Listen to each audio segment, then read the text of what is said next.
Hey guys, welcome back. So, you think modern politics is a reality show? You think the celebrities in the tabloids are messy? Oh, my sweet, summer child. The drama you see today is a lukewarm, decaf, oat milk latte compared to the full-strength, absinthe-laced, possibly poisoned espresso shot of history. Tonight, we are diving headfirst into the deep end of the historical gene pool, where the lifeguards have all been mysteriously murdered and the water is questionable. We're talking about the most perverted, powerful, and profoundly problematic queens in medieval history, and because I love a little chaos, we're throwing in some emperors, popes, and aristocrats for good measure. This is the official After Dark, behind the tapestry tour of history's most scandalous bedrooms and throne rooms. But before we unseal these long-lost documents, if you enjoy exploring the weird, wild, and wonderfully WTF side of history, consider subscribing. It's like joining a secret society, but with fewer weird robes and more historical tea spilling. And I only want you to do it if you genuinely enjoy what I do here. No pressure. As always, I'm curious where this video is finding you.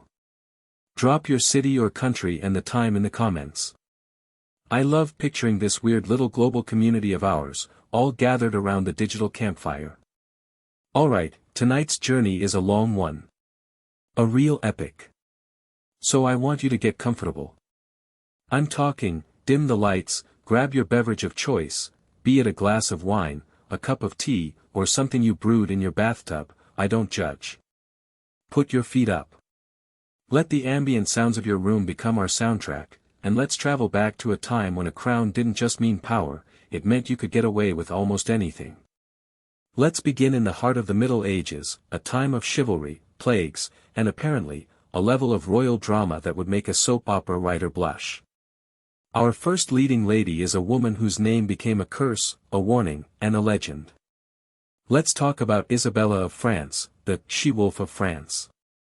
Isabella wasn't born a monster, history rarely works that way.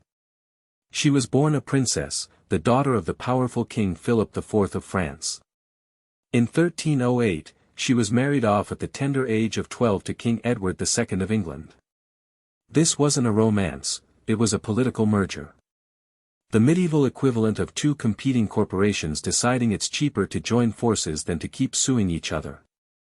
Edward II, however, had a, shall we say, a very close, very public, and very problematic friendship with a man named Piers Gaveston. Now, history is full of close male friendships, but this was different. Edward showered Gaveston with titles, lands, and affection that were blatantly reserved for the Queen. At their own wedding feast, Edward apparently ignored his new child bride to sit with and fawn over Gaveston. Imagine being at your own wedding reception and your new spouse is slow dancing with their best friend, whispering sweet nothings, and feeding them cake. It was a public humiliation of the highest order. For years, Isabella endured it. She was a dutiful political wife, producing 4 children, including the future King Edward III. She was playing the long game. But the thing about simmering resentment is that it eventually boils over. And when it did, it scalded the whole of England. The breaking point came with Edward's new favorite, Hugh Despencer. Despencer and his father were even more grasping and power-hungry than Gaveston had been. They isolated Isabella, seized her lands, and even dismissed her household staff. They were systematically stripping her of her power and dignity. This wasn't just a marital spat, it was a hostile takeover of her life.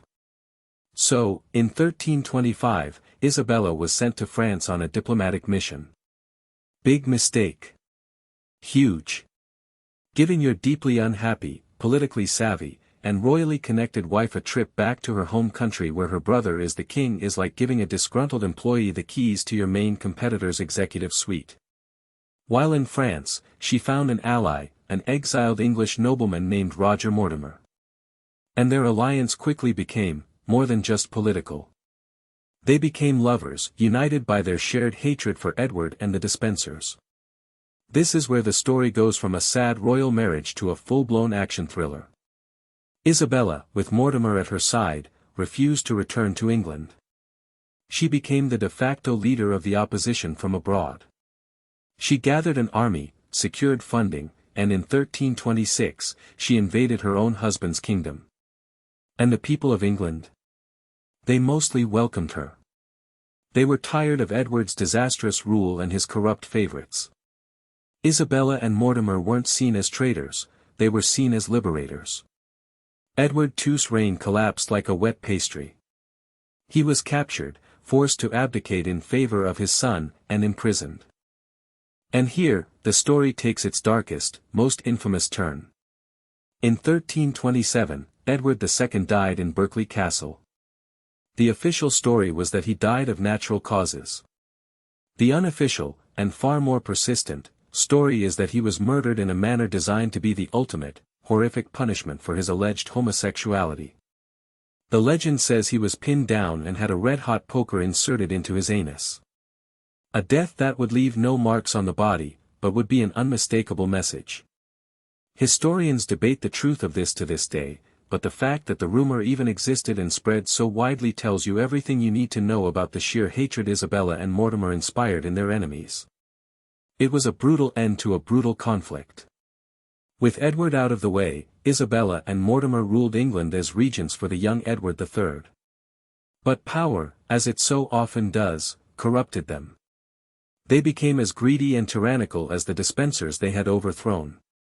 They were living lavishly, executing rivals, and generally acting like the villains in a Disney movie. The she-wolf had tasted blood, and she liked it. But she forgot one crucial thing: her son, the boy king, was growing up. In 1330, the 17-year-old Edward III, tired of being his mother's puppet, staged a coup.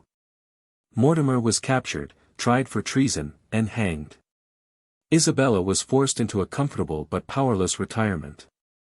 Her reign of terror was over. What Isabella's story shows us is the incredible pressure cooker that was a medieval royal court. She was a product of a system that treated her as a bargaining chip, humiliated her, and then was shocked when she fought back with every weapon at her disposal: her intelligence, her royal blood, and eventually, an army. Was she perverted?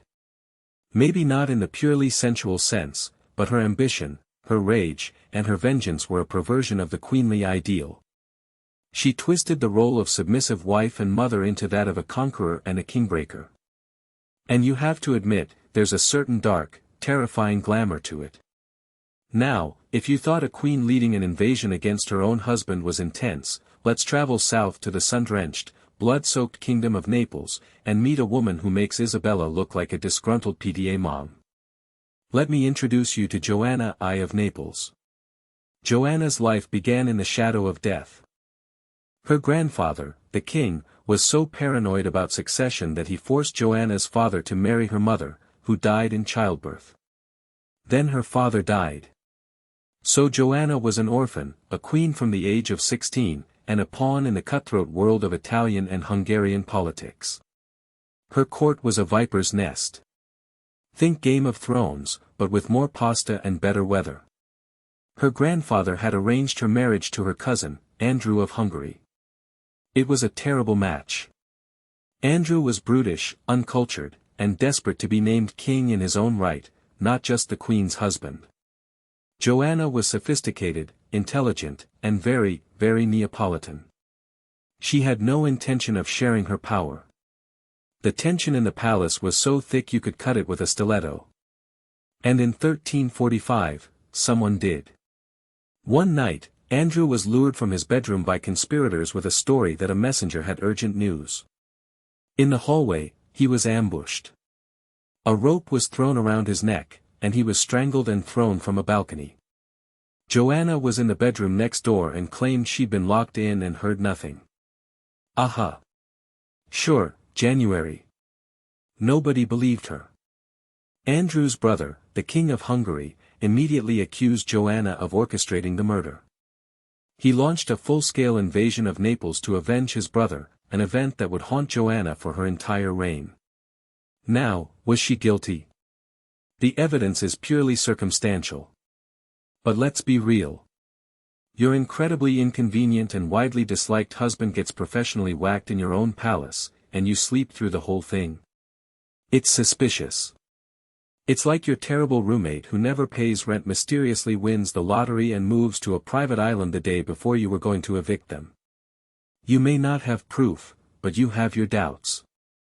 Joanna's romantic life was a revolving door of husbands, each one seemingly chosen for maximum political drama. After Andrew, she married another cousin, Louis of Taranto. He died. Then she married James IV of Majorca. He died. Finally, she married Otto of Brunswick. Her marital record looked less like a romantic history and more like a list of workplace accidents. Each marriage was a power play, a strategic alliance, and often, a source of new conflict. Her court was legendary for its luxury and its alleged licentiousness. The poet Boccaccio, who knew her court well, described a place of incredible sensuality and intrigue. It was a world away from the dour, grey courts of England or Germany. This was the Italian Renaissance bubbling under the surface, and Joanna was its queen. She was a patron of the arts, a skilled diplomat, and a woman who refused to be a footnote in her own story. But the shadow of Andrew's murder never truly left her. Her reign was a constant struggle to hold on to her throne, fighting off invasions, papal condemnations, and internal rebellions. Ultimately, her enemies caught up with her. In a complex church schism, she backed the wrong pope. Her own adopted heir, Charles of Durazzo, turned on her, captured her, and had her imprisoned. In 1382, in a grim echo of her first husband's fate, she was assassinated in her cell, most likely smothered with pillows. The queen who lived by the sword, or at least by the conveniently placed assassin, died by it as well. Joanna's perversion wasn't one of simple lust, but of power. She lived in a world where a female ruler was seen as an aberration, a temporary placeholder until a man could take over. Joanna refused that role. She married, she ruled, she loved, and she likely killed, all to maintain her grip on the crown she believed was hers by divine right. She used her femininity and her sexuality as tools in a political landscape that was designed to destroy her. She was a survivor, a schemer, and one of history's most compelling and controversial rulers. Alright, we've wallowed in the medieval muck for a bit. Let's wind the clock back even further. Because if you want to see what happens when absolute power meets absolutely zero impulse control, you have to go to Rome. The medieval queens were playing checkers, the Roman emperors were playing 5D chess on a board they'd set on fire for fun. And there is no better example of this than Gaius Caesar Augustus Germanicus, better known by his childhood nickname, Caligula. The name means, little boots, a cute moniker given to him by his father's soldiers when he was a toddler. It's a name that sounds so harmless, which makes the reality of the man so much more jarring. It's like finding out a serial killer's nickname was Cuddles. Caligula's childhood was a masterclass in trauma. His father was a beloved general who died under suspicious circumstances, likely poisoned on the orders of the reigning emperor, Tiberius. His mother and two of his brothers were then arrested and either executed or starved to death by that same paranoid emperor. Caligula survived by being sent to live with Tiberius on the island of Capri, a place that was basically the Roman Empire's combination of a retirement home and a very, very dark hedonistic resort. He spent his teenage years surrounded by paranoia, debauchery, and the constant threat of being the next family member to have an unfortunate accident. It's the kind of upbringing that doesn't exactly lead to a well-adjusted adult. When Tiberius finally died, Rome rejoiced. And they were thrilled when the 24-year-old Caligula, the son of the beloved Germanicus, took the throne. The first few months were great. He gave tax bonuses, freed unjustly imprisoned citizens, and threw lavish games. It was like a new president promising a chicken in every pot. But then, about 7 months into his reign, Caligula fell gravely ill. And when he recovered, something had snapped. The stories of his reign, mostly told by historians like Suetonius and Cassius Dio who wrote decades later and had their own political axes to grind, are a fever dream of insanity. He was said to have had incestuous relationships with all 3 of his sisters, especially his favorite, Drusilla, whom he treated as his wife and deified after her death. He would allegedly wander the palace at night, demanding the sun rise. He declared himself a living god, building temples to himself and forcing senators to worship him. He reveled in humiliating the Roman elite. He would make powerful senators run for miles alongside his chariot. He would invite them to dinner, then disappear with their wives, only to return and give a detailed, public critique of their performance in bed. This wasn't just about pleasure, it was a power move. It was about showing them that everything they held dear, their status, their wealth, even their wives, belonged to him. And then there's the horse. The most famous story about Caligula is that he planned to make his favorite horse, Incitatus, a consul, the highest office in the Roman Republic. Incitatus had a marble stable, an ivory manger, a jeweled collar, and his own team of servants. He was even said to invite guests to dinner in the horse's name. Now, did Caligula really think his horse could legislate? Probably not. This was the ultimate act of political satire, the ultimate, screw you, to the Roman Senate. He was essentially saying, your job is so meaningless, so utterly irrelevant to my power, that my horse could do it. It was a gesture of such profound, absurd contempt that it has echoed through history for 2 millennia. His cruelty was just as legendary as his eccentricity. He was said to lament that his reign hadn't had a great disaster, like a plague or a military defeat, to make it memorable. He famously said of his enemies, I wish the Roman people had but one neck, so he could decapitate them all at once. He forced parents to watch the executions of their sons. He used condemned criminals as live feed for the wild animals in the arena when he ran out of professional gladiators. Eventually, the people who live by the sword tend to die by it. Caligula had systematically alienated everyone, the Senate, the army, his own guards. In 41 AD, after less than 4 years on the throne, officers of the Praetorian Guard, the emperor's own bodyguards, had had enough.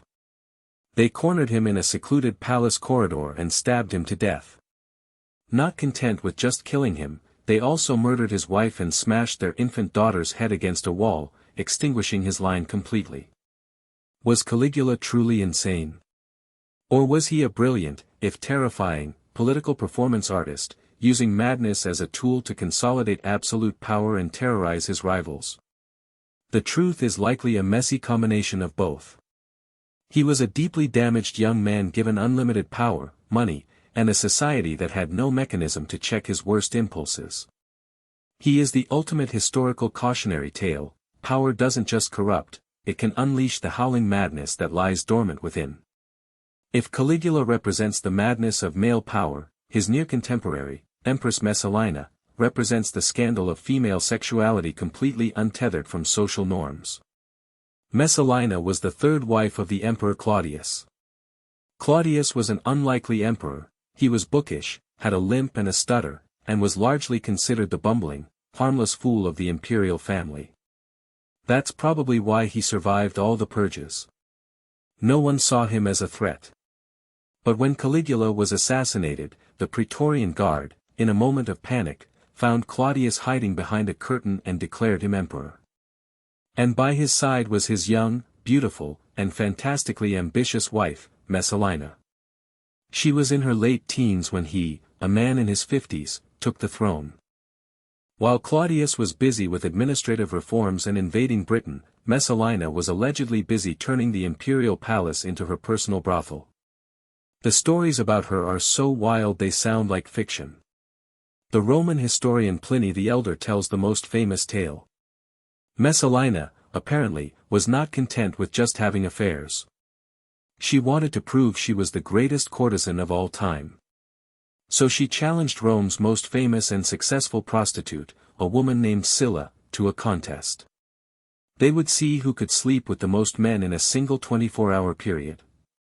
The empress of the known world, disguised under a blonde wig and a fake name, spent an entire night in a filthy brothel, competing against a professional.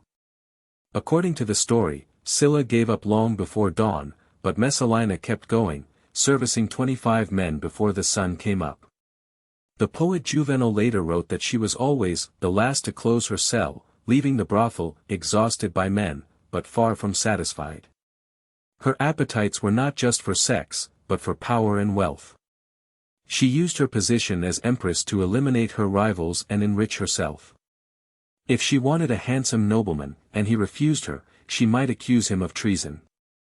If she coveted a senator's beautiful gardens, she might have him executed on trumped-up charges and confiscate his property.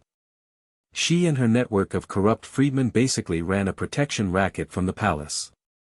She was a femme fatale armed with the full power of the Roman state. But her downfall came when she committed the one act that was too audacious even for her. In 48 AD, while Claudius was away from Rome, Messalina went through a full, public marriage ceremony with her current lover, a handsome senator named Gaius Silius. This wasn't just an affair, this was bigamy. This was a direct challenge to Claudius's authority.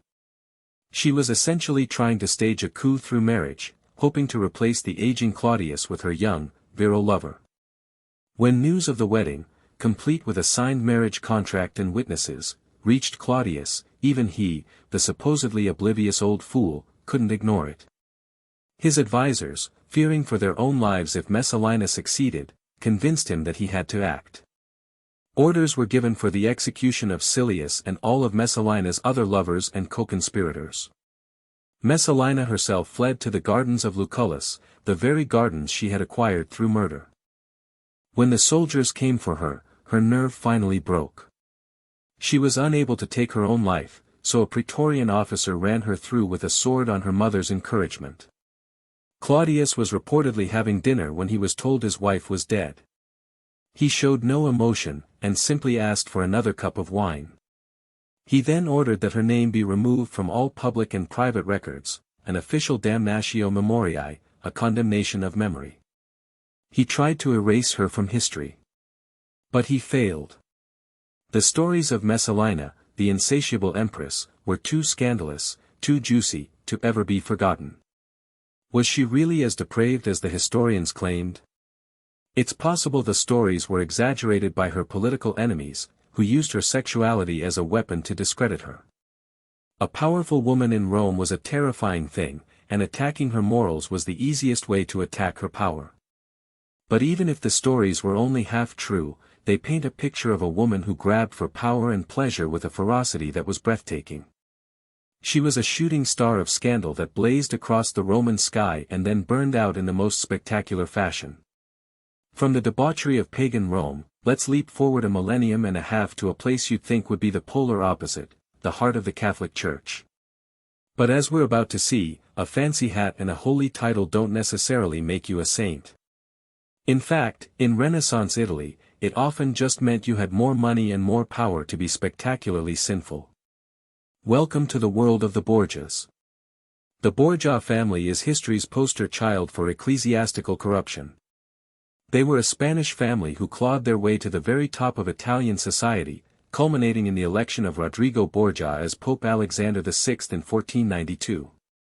Yes, the same year Columbus sailed the ocean blue. While one Spanish-backed adventurer was discovering a new world, another was busy turning the Vatican into his personal kingdom of vice. Pope Alexander VI was not a man constrained by his vows of celibacy. He had numerous mistresses and at least 9 children, 4 of whom he acknowledged openly and showered with titles and wealth. His most famous children were the ruthless military commander Cesare, and the beautiful, enigmatic Lucrezia.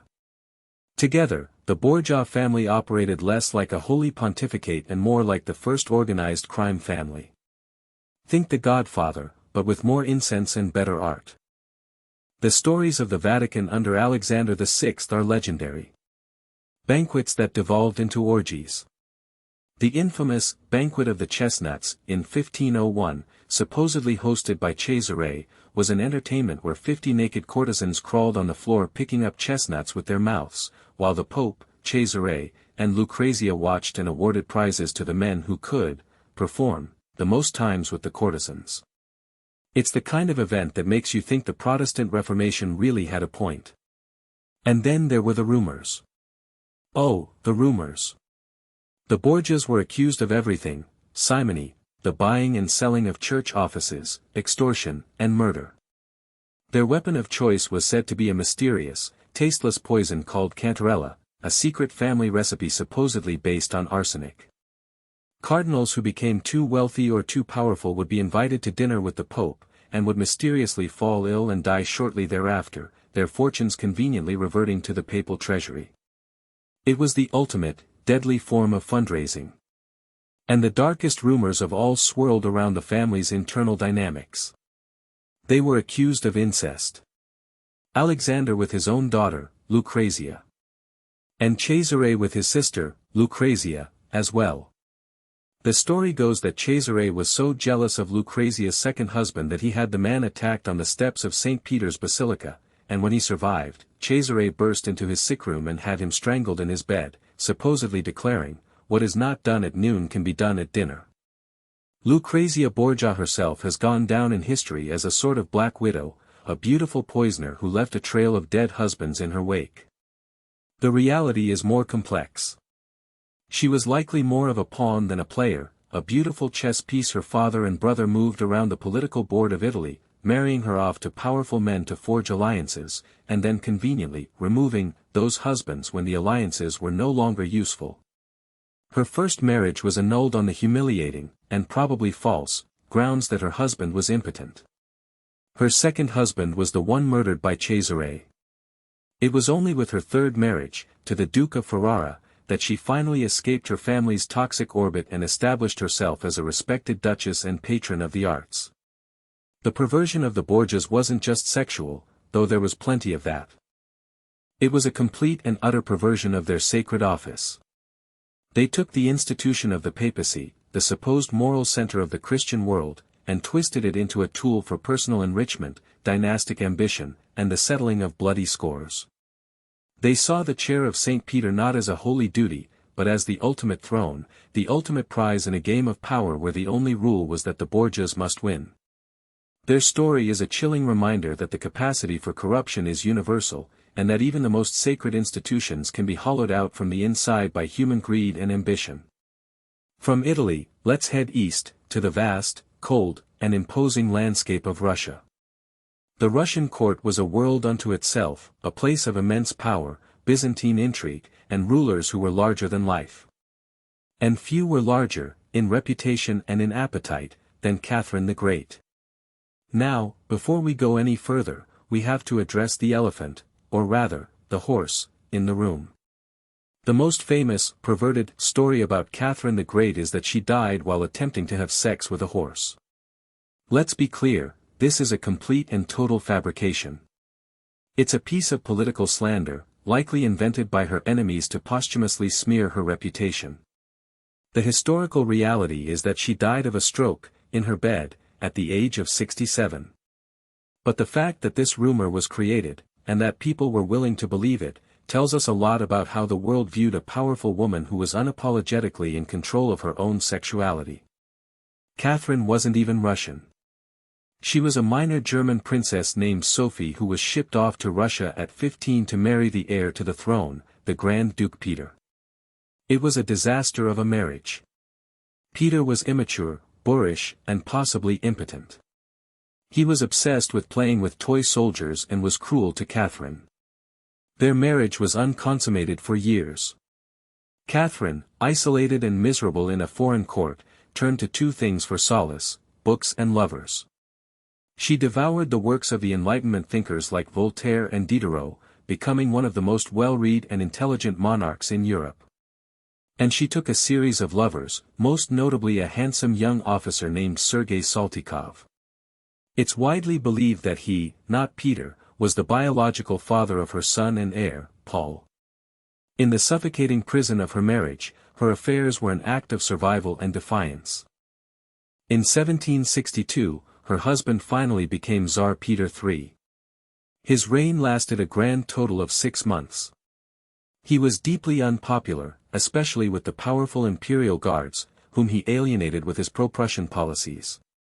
Catherine, sensing her moment, conspired with her lover at the time, Grigory Orlov, and his brothers in the guards.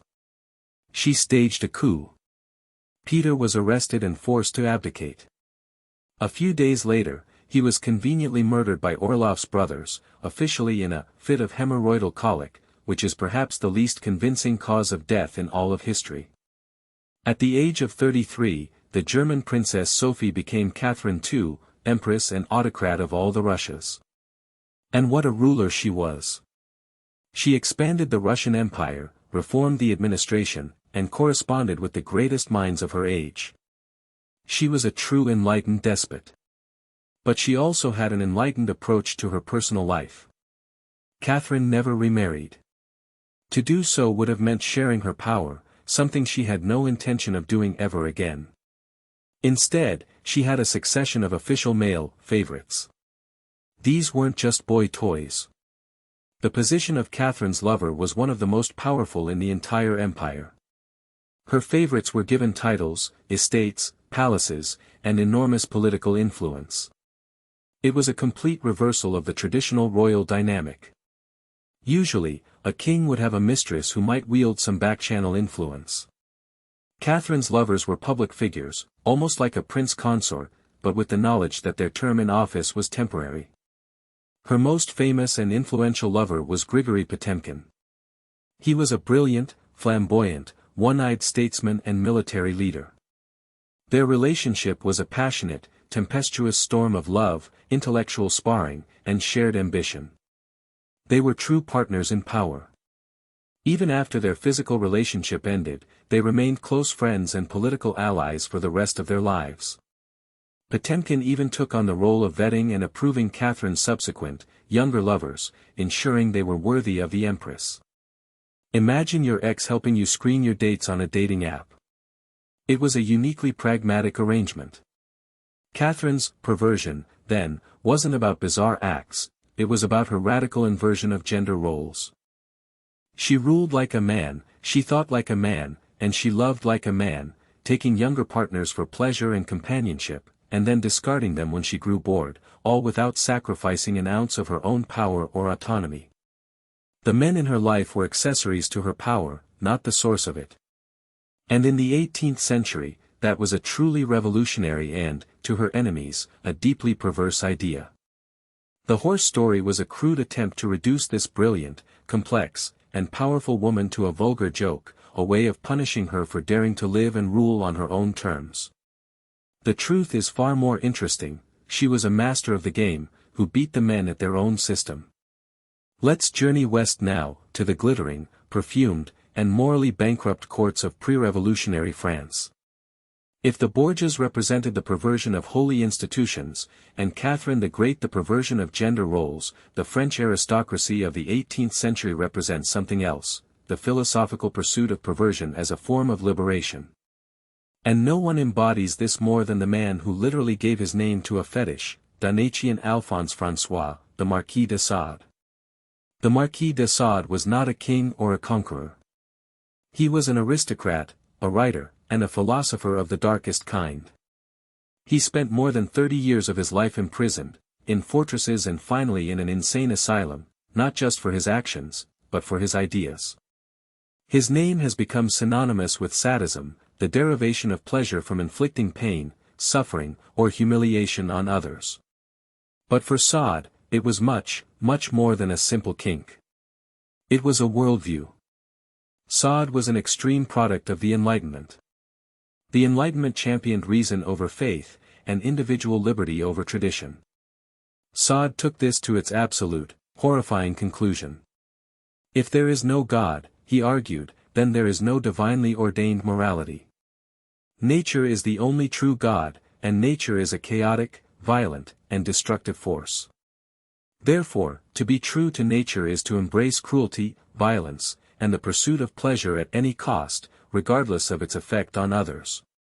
The ultimate freedom, for Sade, was the freedom to inflict one's will upon another being, to treat them as an object for one's own gratification.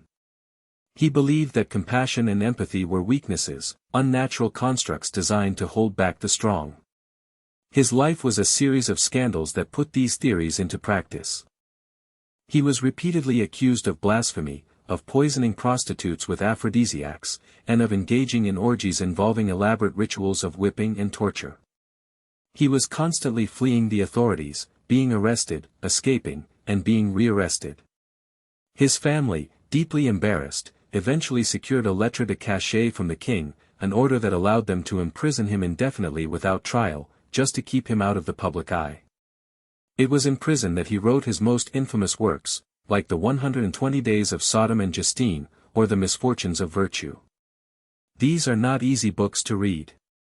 They are repetitive, pornographic catalogues of every imaginable form of sexual cruelty and violence. They are philosophical tracts disguised as novels, where libertine characters give long speeches justifying their horrific actions, arguing that virtue is always punished and vice is always rewarded. The books were so shocking that for centuries they were circulated only in secret. What makes Sade so perversely compelling is that he wasn't just a thug. He was a highly intelligent and articulate man who was pushing the boundaries of human thought. He was exploring the darkest corners of the human psyche, the part of us that is drawn to power, dominance, and cruelty. He was asking a terrifying question: if we strip away all laws, all religion, all social conventions, what are we? His answer was, we are monsters, driven by the desire to consume and destroy. His legacy is a strange one. He has been hailed by some surrealists and existentialist philosophers as a great champion of freedom, a man who dared to expose the hypocrisy of society. But for most, he remains a symbol of the depths of human depravity. He represents the terrifying idea that perversion isn't just an act, but a philosophy, a cold, rational decision to embrace the darkness within. He is the intellectual godfather of every villain who has ever declared that good and evil are just words. Of course, not all French perversion was so philosophical. For most of the aristocracy at Versailles, it was much more about luxury, gossip, and good old-fashioned adultery. The court of King Louis XV was a prime example. Louis XV, unlike his imposing great-grandfather Louis XIV, was a shy, melancholic man who hated the public ceremonies of court life. To cope, he retreated into a world of private pleasure, and his chief architect of that world was his official mistress, or maîtresse en titre, Jeanne Antoinette Poussin, better known as Madame de Pompadour. Madame de Pompadour was not an aristocrat by birth. She was from the world of Parisian finance, a bourgeois, which made her rise to the pinnacle of power all the more scandalous. She was beautiful, incredibly intelligent, witty, and a brilliant patron of the arts. She essentially became France's unofficial prime minister and minister of culture. She advised the king on policy, appointed ministers, and championed the artists and thinkers of the Enlightenment, including Voltaire. But her official role was to be the king's chief amusement. Her physical relationship with the king only lasted about 5 years. After that, she was often in poor health and supposedly frigid. But she maintained her position of power for almost 2 decades by being indispensable in every other way. And one of those ways was by managing the king's libido. When she could no longer be his lover, she allegedly became his procuress. She was said to have established a small, private mansion near Versailles called the Parc aux Cerfs, or Stag Park. Here, young, beautiful girls, often from poor or middle-class backgrounds, were brought to be the king's anonymous playthings. They were housed in luxury, educated, and then presented to the king for his pleasure. If they became pregnant, they were quietly married off to a compliant courtier and given a handsome dowry. It was a system designed to provide the king with a constant supply of fresh, uncomplicated sexual partners, without the political drama of having another official mistress challenge Pompadour's position. It was, in essence, a royally funded, high-class harem, managed by the king's best friend and former lover. This arrangement was seen by many as the ultimate symbol of the monarchy's decadence and moral decay. While the people of France were suffering from poverty and hunger, the king was spending a fortune on a secret stable of teenage girls. It was this kind of behavior that fueled the revolutionary fire that would, just a few decades later, consume the French monarchy entirely. The perversion of the French court was a subtle, creeping thing. It was the perversion of a system where a king's private pleasure was a matter of state, where a woman's power depended on her ability to manage her lover's infidelity, and where the vast wealth of a nation was funneled into satisfying the whims of a bored and melancholy monarch. It was a beautiful, glittering, rotting edifice, and the Marquis de Sade was just the man who had the courage, or the madness, to write down the dark philosophy that held it all up. Let's cross the English Channel one last time. The English court, while perhaps not as philosophically libertine as the French or as brutally operatic as the Italians, had its own brand of royal dysfunction. And no one did dysfunction quite like the Tudors. Specifically, King Henry VIII. Henry VIII's story is often framed as a romantic drama, a king who broke with the Catholic Church for the love of a woman, Anne Boleyn. But to call it a love story is to miss the point. It was a story about an obsession that curdled into a form of madness. It was a perversion of love, of religion, and of justice, all driven by one man's titanic ego and his desperate, all-consuming need for a male heir. When Henry came to the throne, he was the golden boy of Europe. Handsome, athletic, intelligent, a true Renaissance prince. He was married to Catherine of Aragon, a devout and loyal queen. But after 2 decades of marriage, all she had given him was a daughter, Mary. For Henry, this was a catastrophe. The Tudor dynasty was new, its claim to the throne still shaky after the Wars of the Roses. Without a son, he feared a civil war upon his death. His desire for an heir wasn't just personal pride, it was, in his mind, a matter of national security. And then, he met Anne Boleyn. She was not like the other court ladies. She was witty, sharp-tongued, and ambitious. She refused to be his mistress, she would be his queen, or nothing. This was the spark that lit the bonfire. Henry became convinced that his marriage to Catherine was cursed by God because she had been his older brother's wife, a union forbidden in the book of Leviticus. He demanded the Pope grant him an annulment. The Pope, for complex political reasons involving Catherine's powerful nephew, the Holy Roman Emperor, refused. And this is where Henry's obsession became a revolution. If the Pope wouldn't give him what he wanted, Henry would simply get rid of the Pope. He declared himself the supreme head of the Church of England, divorced Catherine, and married a pregnant Anne Boleyn. He ripped his country from its ancient religious home, dissolved the monasteries, and executed anyone who opposed him, including his brilliant chancellor and friend, Sir Thomas More. All for a son. And after all that, Anne Boleyn gave him a daughter, Elizabeth. This is when Henry's paranoia and cruelty, always lurking beneath the surface, came roaring out. The man who had moved heaven and earth for Anne now saw her as a failure, a liability. Within 3 years, she was arrested on trumped-up charges of adultery, incest with her own brother, and witchcraft. She was beheaded on the Tower Green. The very next day, Henry was betrothed to his third wife, Jane Seymour. Jane finally gave him what he wanted, a son, Edward. But she died from complications of childbirth. Henry was devastated, he considered her his only true wife.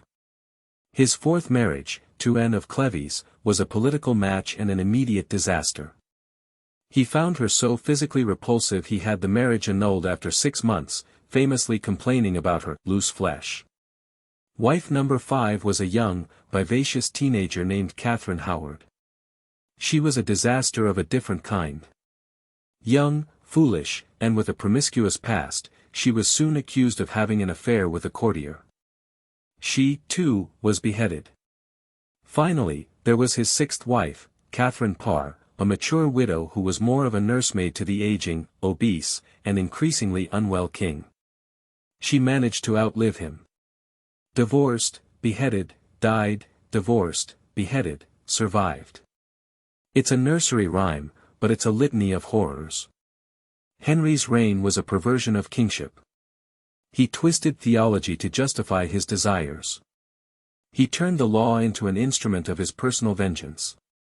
His court was a place of terror, where a wrong word or a glance could lead you to the executioner's block.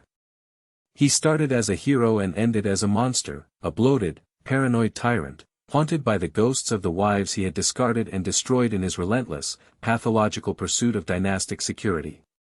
His legacy was not just a son, but a nation forever changed by the whims of its most infamous king.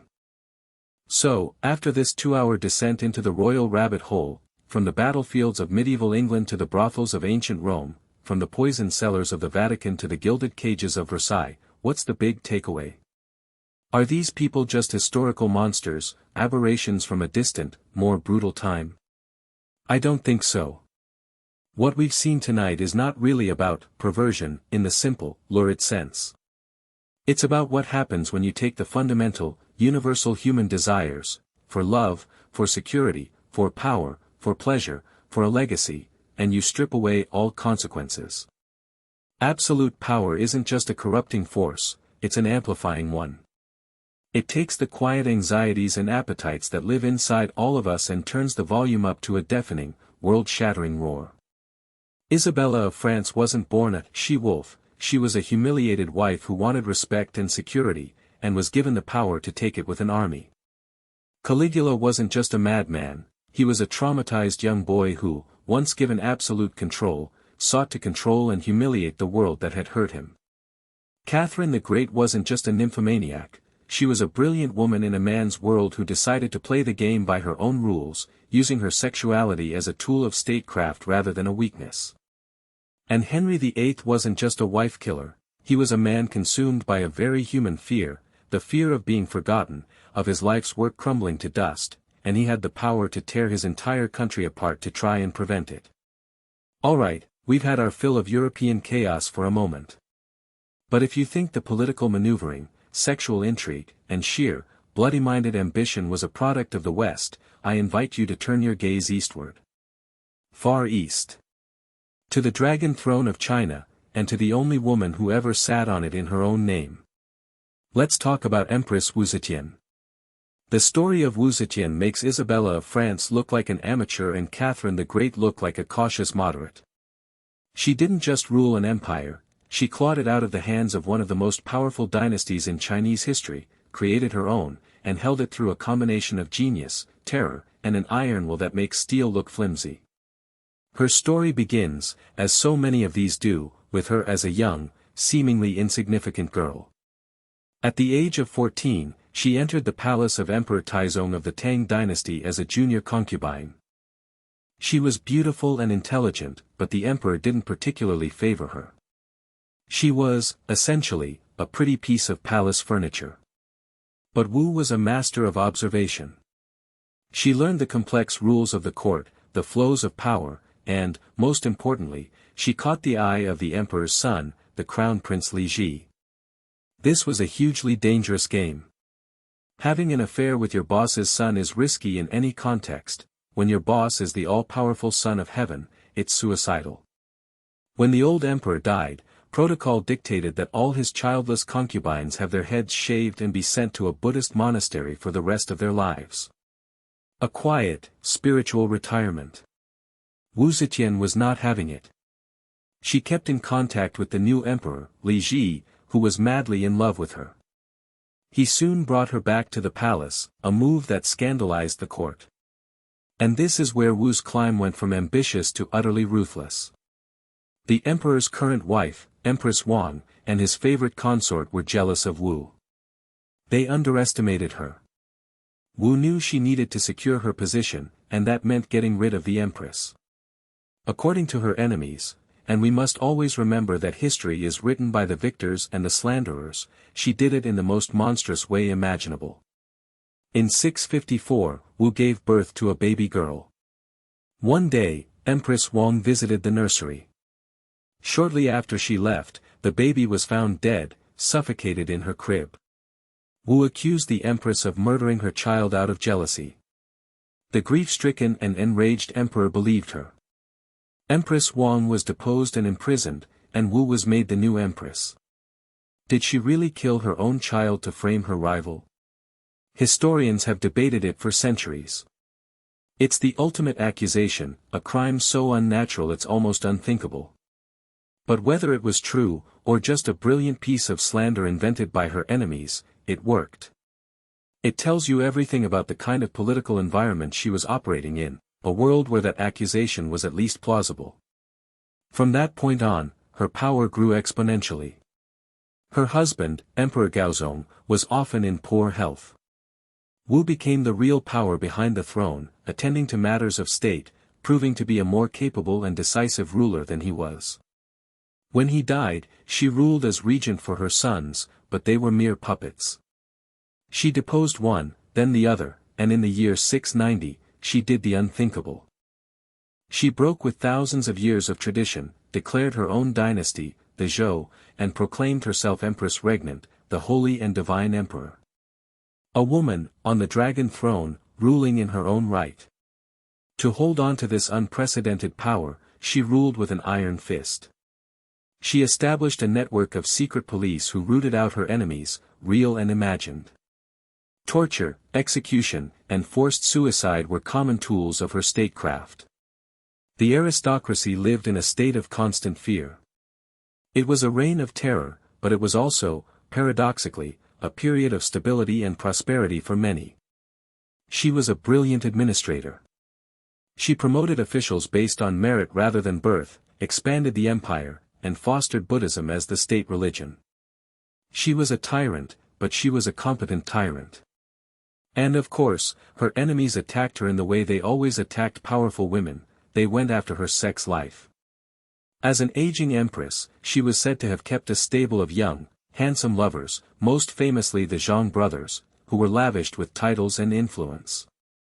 Her court was decried as a den of debauchery. The double standard is breathtaking. Male emperors had hundreds, sometimes thousands, of concubines, and it was a sign of their virility and power. When Wu took male lovers, it was proof of her depraved, unnatural, and perverted character. Her real perversion, in the eyes of the Confucian establishment, wasn't her lovers. It was her ambition. It was the fact that she, a woman, had dared to take the ultimate masculine power for herself. She ruled for 15 years until, in her 80s and in poor health, she was finally forced to abdicate in a palace coup. The Tang dynasty was restored, but the memory of the Dragon Empress could never be erased. Now, let's return to the Tudor family soap opera, because the drama absolutely did not die with Henry VIII. In fact, his chaotic reign left behind a series of human time bombs, and the first to detonate was his eldest daughter, Mary I. Her story is a heartbreaking, terrifying lesson in how personal trauma and religious piety can curdle into fanaticism. To understand Mary, you have to understand her childhood. She was the firstborn child of Henry VIII and Catherine of Aragon, the adored Princess of Wales, the jewel of the kingdom. Then came Anne Boleyn. Suddenly, Mary's world was shattered. Her father divorced her mother, broke with the church she held so dear, and declared her a bastard. She was stripped of her title, separated from her mother, and forced to serve as a lady-in-waiting to her own infant half-sister, Elizabeth. She lived for years in a state of disgrace and constant, terrifying pressure to renounce her faith and her mother's honor. Her Catholic faith became her only anchor in a world of turmoil. It wasn't just a religion, it was her identity, her connection to her wronged mother, and her defiance against the father who had cast her aside. When her younger brother Edward VI died, she fought for and won the throne, hailed by the English people. It was a moment of incredible triumph. But the traumatized princess was now a queen in her 30s, and she was driven by one single, all-consuming mission, to save England's soul by returning it to the Catholic Church. Her perversion was not one of the flesh, but of the spirit. It was the perversion of a deep and genuine faith into an instrument of state terror. She began her reign by reversing her father's and brother's religious reforms. And then she began to burn people. Heresy, the crime of believing in the wrong form of Christianity, was punishable by being burned at the stake. And Mary's government embraced this horrific practice with zeal. Over the course of her 5-year reign, nearly 300 Protestants, men and women, bishops and commoners, were publicly executed in this manner. It earned her the nickname that has stuck with her through all of history, Bloody Mary. Imagine the scene. A public square, a crowd gathered. A person tied to a wooden post, bundles of wood piled at their feet. The smell of smoke, then the screams.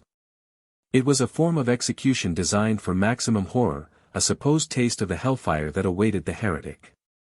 Mary and her advisors genuinely believed they were doing God's work, that they were purifying the nation with fire. But for the people of England, it was a spectacle of obscene cruelty that, instead of converting them, turned many of them against the Queen and her religion forever. Adding to this public tragedy was her deep personal misery. Desperate for a Catholic heir, she married Prince Philip II of Spain, a deeply unpopular choice with her people. And then, she believed she was pregnant. Her belly swelled, she withdrew from public life to await the birth. But the months dragged on, and no baby came. She had suffered a phantom pregnancy, a rare but devastating psychosomatic condition. The country that had briefly rejoiced was now mocking her. She would go through this public humiliation a second time a few years later. She was a queen betrayed by her own body, unable to secure the Catholic dynasty she so desperately craved. Mary's story is a tragedy. She was a woman broken by her father's ambition, who, when finally given power, tried to fix the world with the only tool she had, a rigid, unbending, and ultimately cruel faith. Her reign shows us a different kind of perversion, not the lust for power or sex, but the terrifying certainty of the self-righteous. It's the conviction that your beliefs are so pure, so correct, that any amount of cruelty is justified in their defense. It's a perversion of piety into persecution, and it's a story that has repeated itself, in different forms, all throughout human history. From a queen whose power was absolute but tragic, let's journey to an empire where women had no official power at all, yet one managed to remake that empire from the shadows. We're going to the heart of the Ottoman Empire, to the Topkapi Palace in Istanbul, and into the secret, scented, and deadly world of the imperial harem. First, you need to understand what the harem was. The Western imagination pictures it as a kind of high-class brothel, a playground for the Sultan. And while there was certainly sex involved, that's like saying the White House is just a big house. The harem was the private, imperial household of the Sultan. It was a vast, complex institution with its own rigid hierarchy. It was home to the Sultan's mother, the Valide Sultan, the most powerful woman in the empire, his sisters, his daughters, and his hundreds of concubines, all guarded by eunuchs. It was a gilded cage, but for the women inside, it was also a political arena, a university, and a battlefield. The concubines were often slaves, captured in war or bought in markets, chosen for their beauty and intelligence. They were educated, taught music, poetry, and the intricate politics of the court. The ultimate prize was to catch the Sultan's eye and, most importantly, to bear him a son. For centuries, the rules were strict. A sultan would sleep with various concubines, but once a concubine bore him a son, their sexual relationship was supposed to end. She would then be dedicated to raising that son, and when he came of age, she would accompany him to a provincial governorship to be trained. This system was designed to prevent any one woman from gaining too much influence over the Sultan. And then, along came a woman who blew that system to pieces. Her name was Hurrem Sultan, but Europe knew her as Roxolana.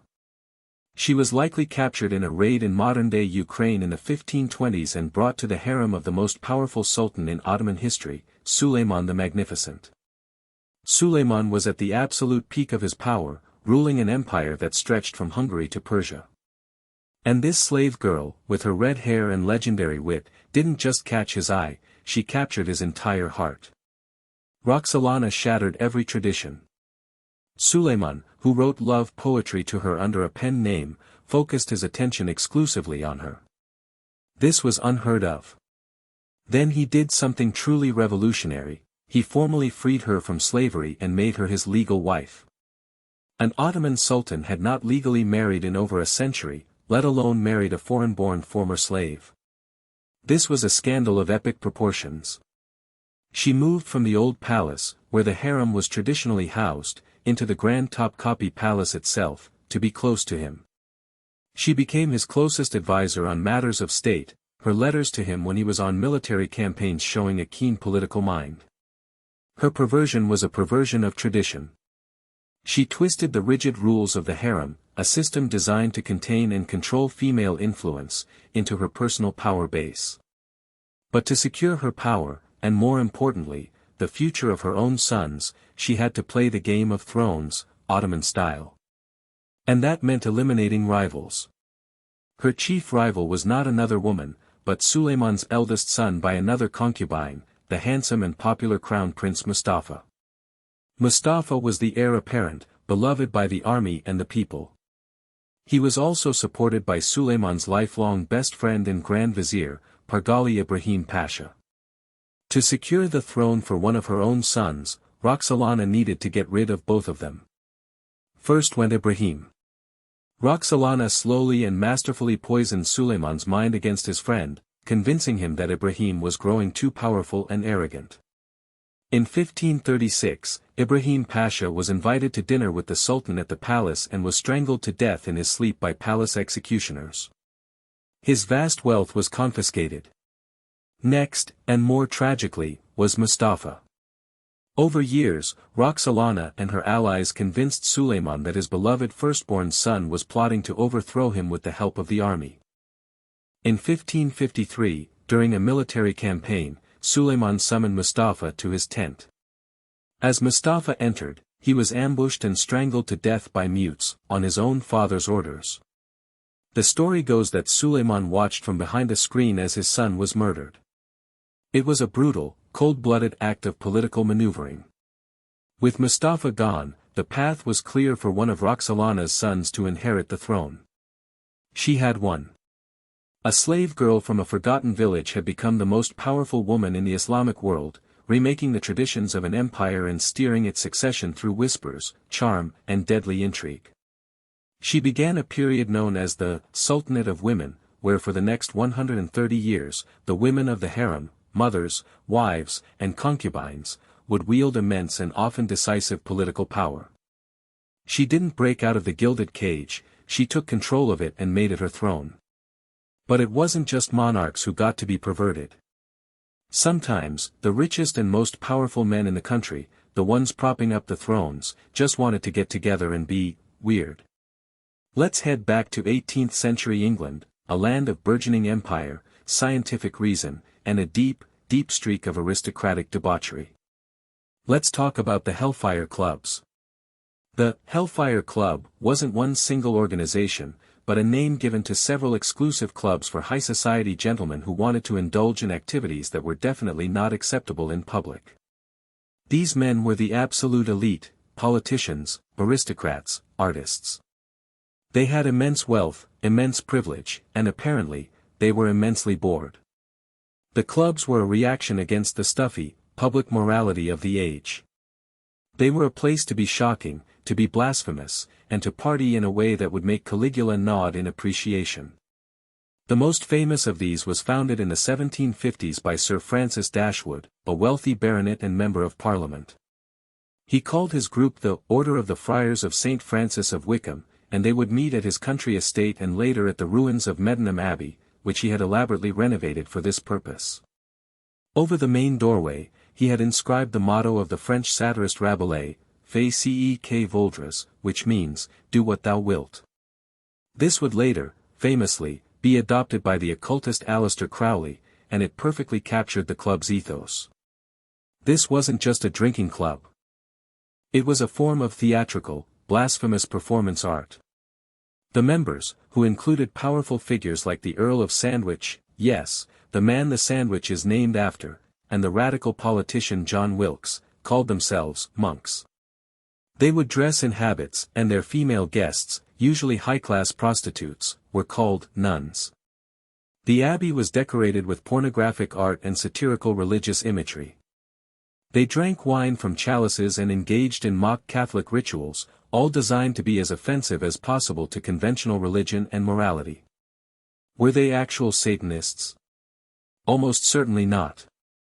They were more like the ultimate edgelords, using the symbolism of evil and blasphemy for shock value, as a way to affirm their own freedom from the rules that governed lesser men. The perversion here was intellectual and social. It was the thrill of transgression. It was about taking the most sacred things in their society, God, the church, morality, and turning them into a joke, into the backdrop for an opulent orgy. They worshipped Bacchus and Venus, the gods of wine and love, not the devil.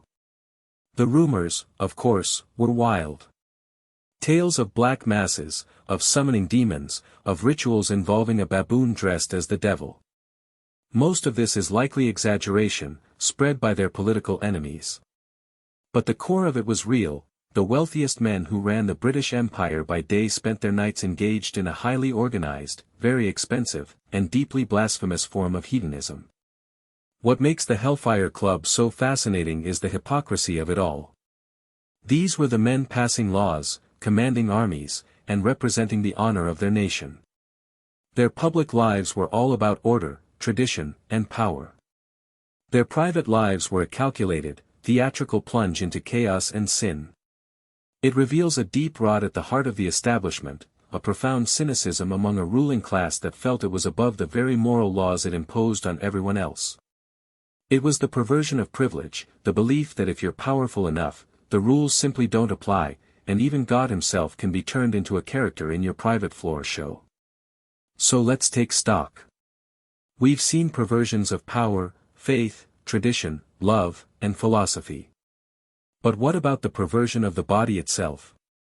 Let's venture into the strange and often gruesome world of historical beauty and medicine, where the pursuit of an ideal could lead people to do some truly bizarre things. And for this, we need to talk about one of the most powerful and vain women in English history, Queen Elizabeth I. Elizabeth I, the daughter of Henry VIII and Boleyn, was a master of image. In a world that believed women were unfit to rule, she cultivated a powerful public persona, the Virgin Queen, married only to her kingdom, a semi-divine figure. And a key part of that image was her appearance. She was famous for her red gold hair and her stark white complexion. But that iconic look came at a terrible price. In the 16th century, a pale, white face was the ultimate status symbol. It meant you didn't have to work in the fields under the sun. It signified wealth, leisure, and aristocracy. To achieve this look, women, including the Queen, would slather their faces in a cosmetic called Venetian cerose. It was a thick, white paste that gave the skin a smooth, porcelain-like finish. The problem? Its primary ingredient was white lead. It was, quite literally, lead paint for your face. And it was a slow-acting poison.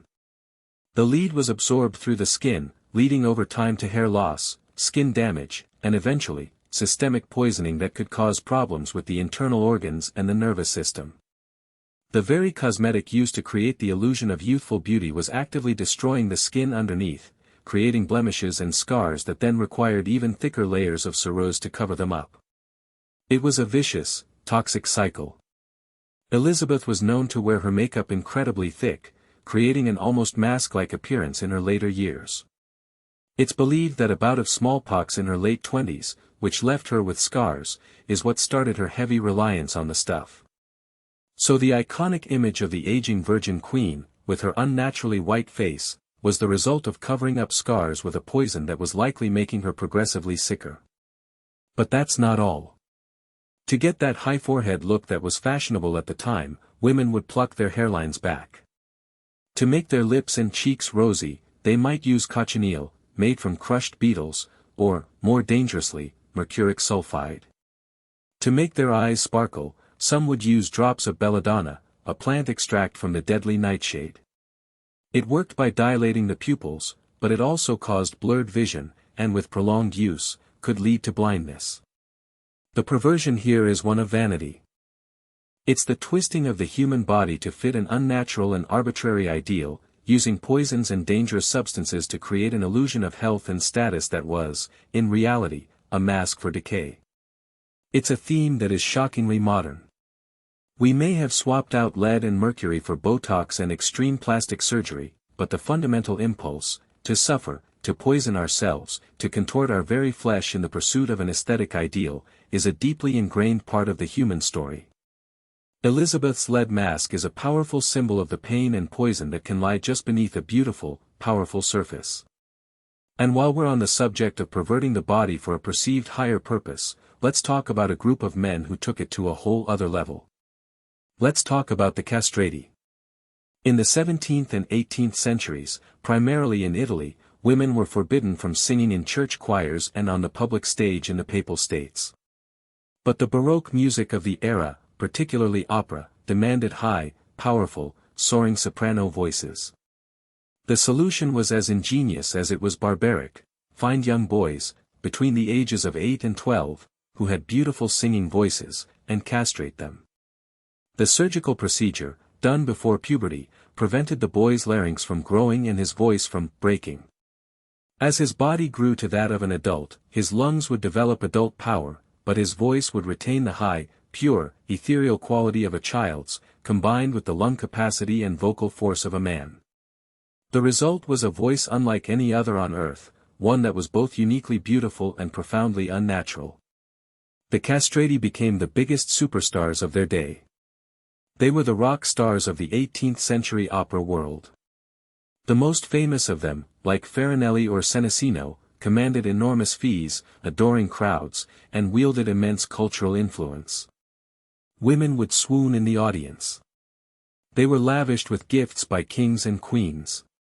Their lives were a bizarre paradox: they were mutilated, denied the ability to have a normal family life, and turned into something neither fully male nor female, but in exchange, they were given fame and fortune beyond their wildest dreams. This practice was a perversion of the human body in the service of art. It was a cold, calculated decision that the beauty of a musical sound was worth the permanent mutilation of a child. The Church, while officially condemning the practice, hypocritically employed castrati in its most prestigious choirs, including the Sistine Chapel Choir, right up until the early 20th century. They would turn a blind eye, accepting the excuse that the boy's operation was due to a medical necessity, like a childhood accident. The lives of the castrati were often lonely. They existed in a strange social limbo. While adored on stage, they were often objects of ridicule or pity off it. Their bodies developed differently: they were often unusually tall, with long limbs, no facial hair, and deposits of fat on their hips and chest, giving them a somewhat androgynous appearance. And while some did have romantic and sexual relationships with women, as castration did not always remove sexual drive, they lived with the constant reminder that they were, in a fundamental way, incomplete.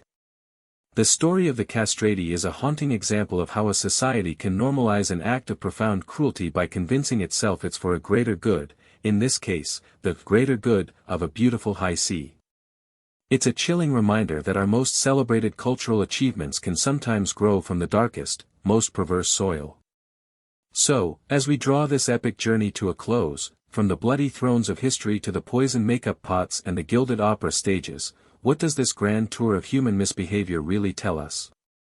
We've seen the same stories repeated across continents and centuries, dressed in different clothes but animated by the same primal forces.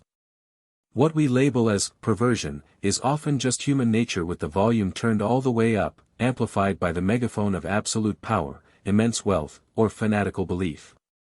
It's the desire for security, twisted by Henry VIII into a murderous paranoia. It's the longing for love, perverted by Roxolana into a weapon of deadly court intrigue. It's the pursuit of knowledge, taken by the Marquis de Sade into the darkest abyss of human cruelty. It's the yearning for justice, warped by Bloody Mary into a campaign of fiery terror. And it's the love of beauty, twisted by the patrons of the castrati and the users of Venetian ceruse into a justification for mutilation and poison. These figures aren't aliens from another planet. They are us, but with the guardrails removed. Their lives are grand, Gothic cautionary tales, reminding us that civilization is a fragile veneer, and that the same impulses that built empires can also burn them to the ground. They show us that the human heart has an infinite capacity for both breathtaking creation and breathtaking destruction, sometimes, as in the case of the Borgia Pope who patronized Michelangelo, at the exact same time. The stories of history's most perverted figures aren't really about them. They're about the outer limits of the human experience, the terrifying and fascinating places our minds and societies can go when there's no one left to say no. Go have a glass of water. You've probably earned it. But don't get too comfortable. We are not done. We have only scratched the surface of the grand, Gothic cathedral of human dysfunction. We've stayed mostly in the grand halls and throne rooms, but now we need to venture into the darker, more blood-soaked crypts. Let's travel to the misty mountains of Eastern Europe, to a land of folklore, fear, and a prince whose name became a synonym for terror itself. We're going to Wallachia, in modern-day Romania, to meet the man behind the vampire myth, Vlad III, better known as Vlad the Impaler. Or, to his friends, Dracula. Yes, Dracula was a real person. He wasn't a vampire, but the truth is arguably more horrifying. He was a 15th-century prince, a voivode, ruling a small but strategic territory caught between two massive, warring empires, the Kingdom of Hungary and the Ottoman Empire. His childhood was, like Caligula's, a masterclass in trauma. He and his younger brother were given over to the Ottoman Sultan as political hostages to ensure his father's loyalty. He grew up in the enemy court, watching its methods, learning its cruelty, and nursing a deep, simmering hatred. When he finally came to power in Wallachia, he was obsessed with two things: order in his own kingdom, and absolute defiance of the Ottoman Turks. And his primary tool for achieving both was the stake. Impalement is a uniquely grotesque and agonizing way to die. A large, sharpened wooden stake, often oiled, is inserted through the victim's anus or vagina and slowly, carefully pushed through the body, aiming to miss the vital organs to prolong the agony. The stake is then raised upright, and the victim is left to slide down it by their own weight, a process that could take hours, or even days. It was death by 1,000 internal cuts, a spectacle of unimaginable suffering. And Vlad turned it into an art form. He didn't just execute criminals and enemies, he created landscapes of horror with their bodies. When a delegation of Turkish envoys refused to remove their turbans in his presence, citing religious custom, Vlad praised their devotion and had their turbans permanently nailed to their heads. When he suspected the merchants of a certain town were cheating, he had them and their families rounded up and impaled. He was said to have once invited all the poor, sick, and vagrant people in his land to a great feast. After they had eaten and drunk their fill, he had the hall boarded up and set on fire, burning them all alive, declaring that he was ending their suffering and ensuring no one in his land would be poor. His masterpiece of terror came in 1462. The Ottoman Sultan Mehmed II, the conqueror of Constantinople, led a massive army to crush Wallachia once and for all. Vlad, vastly outnumbered, engaged in a campaign of brutal guerrilla warfare. But his final defense was purely psychological.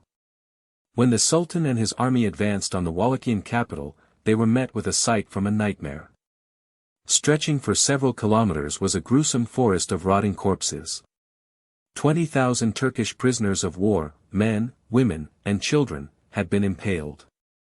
The tallest stake in the center was reserved for the captured Turkish commander. The smell was overpowering, the sight so demonic that even the battle-hardened Ottoman army was shaken to its core. The Sultan, a man not known for his delicate sensibilities, reportedly turned back in horror and disgust. Vlad had lost the war, but he had won the psychological battle. He had become a monster to fight monsters. The perversion of Vlad the Impaler was the perversion of justice and warfare into a form of personal, theatrical sadism.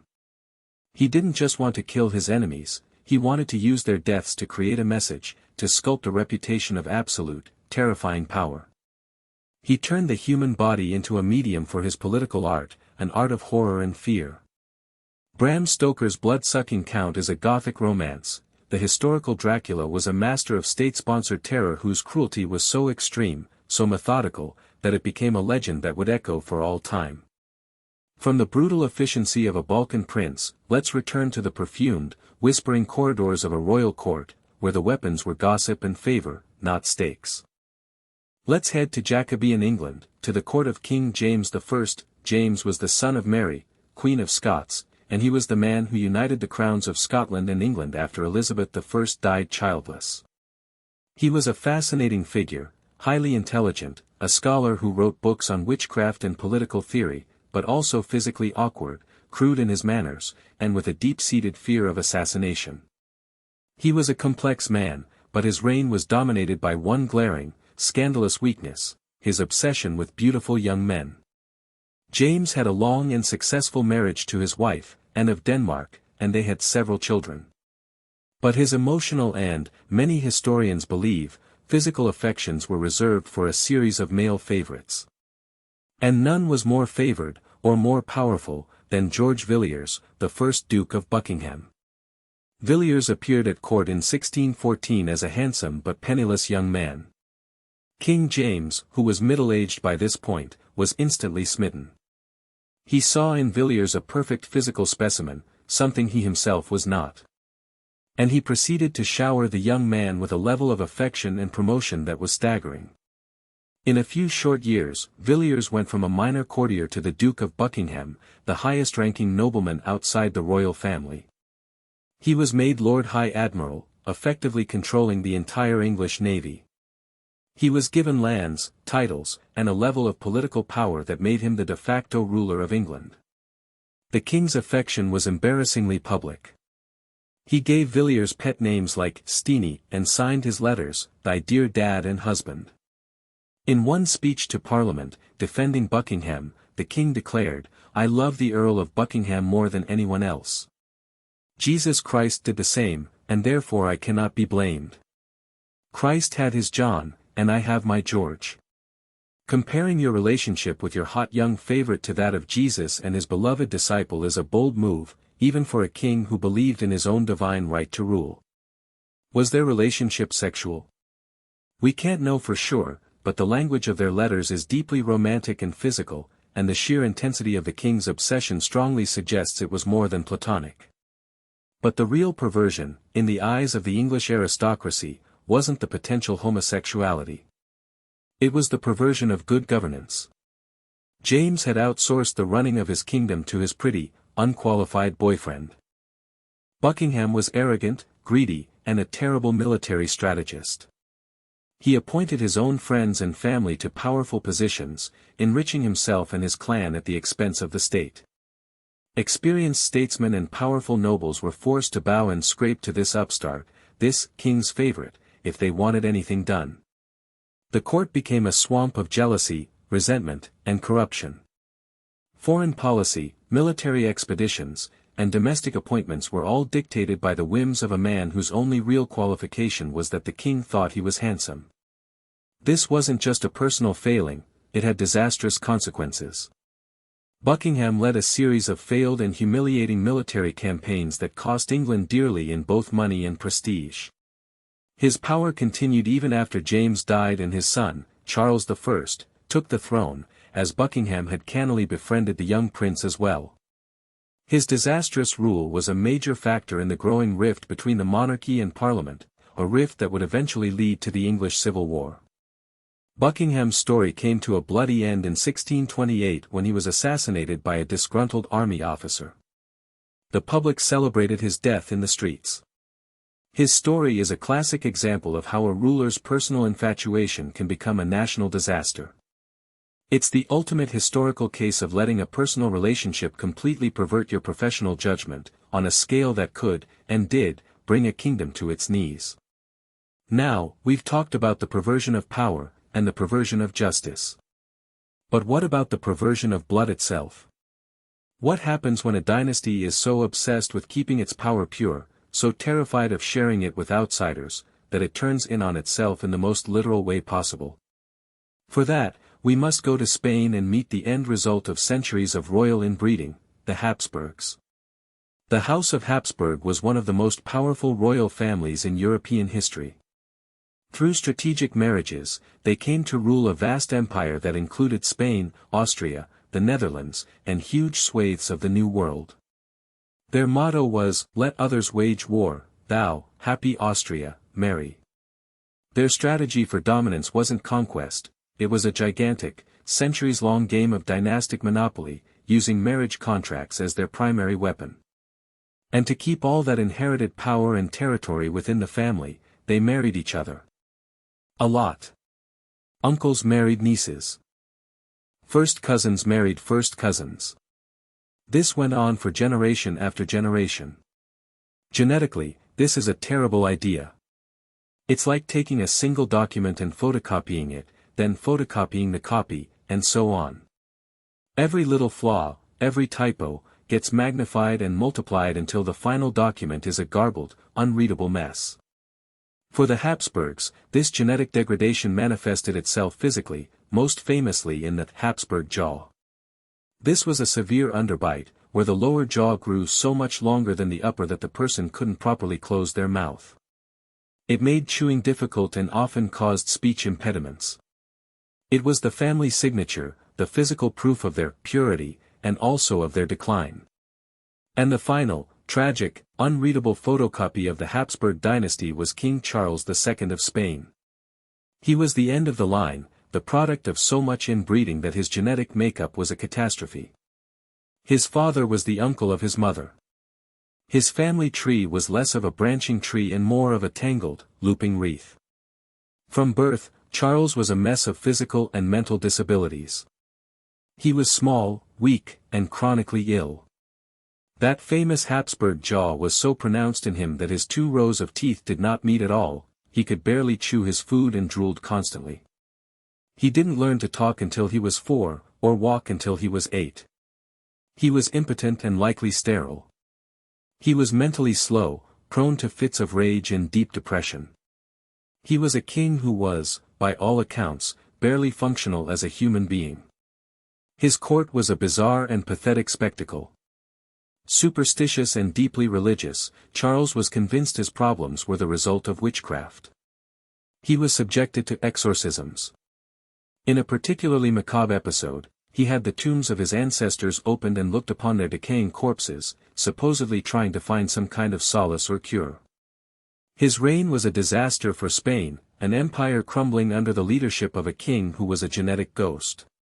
The great crisis of Europe at the end of the 17th century was the question of who would inherit his vast empire, since it was clear he would produce no heir. The Spanish succession was the political time bomb ticking at the heart of the continent. When Charles finally died in 1700, just before his 39th birthday, his last will and testament plunged Europe into a massive, decade-long war. His autopsy report noted that his body did not contain a single drop of blood. His heart was the size of a peppercorn, his lungs corroded, his intestines rotten and gangrenous, he had a single testicle black as coal, and his head was full of water. The story of Charles II is a perversion of the very idea of a dynasty. The Habsburgs' obsession with preserving the purity of their bloodline was the very thing that poisoned it. They were so focused on holding on to power that they bred the ability to hold it right out of their own family.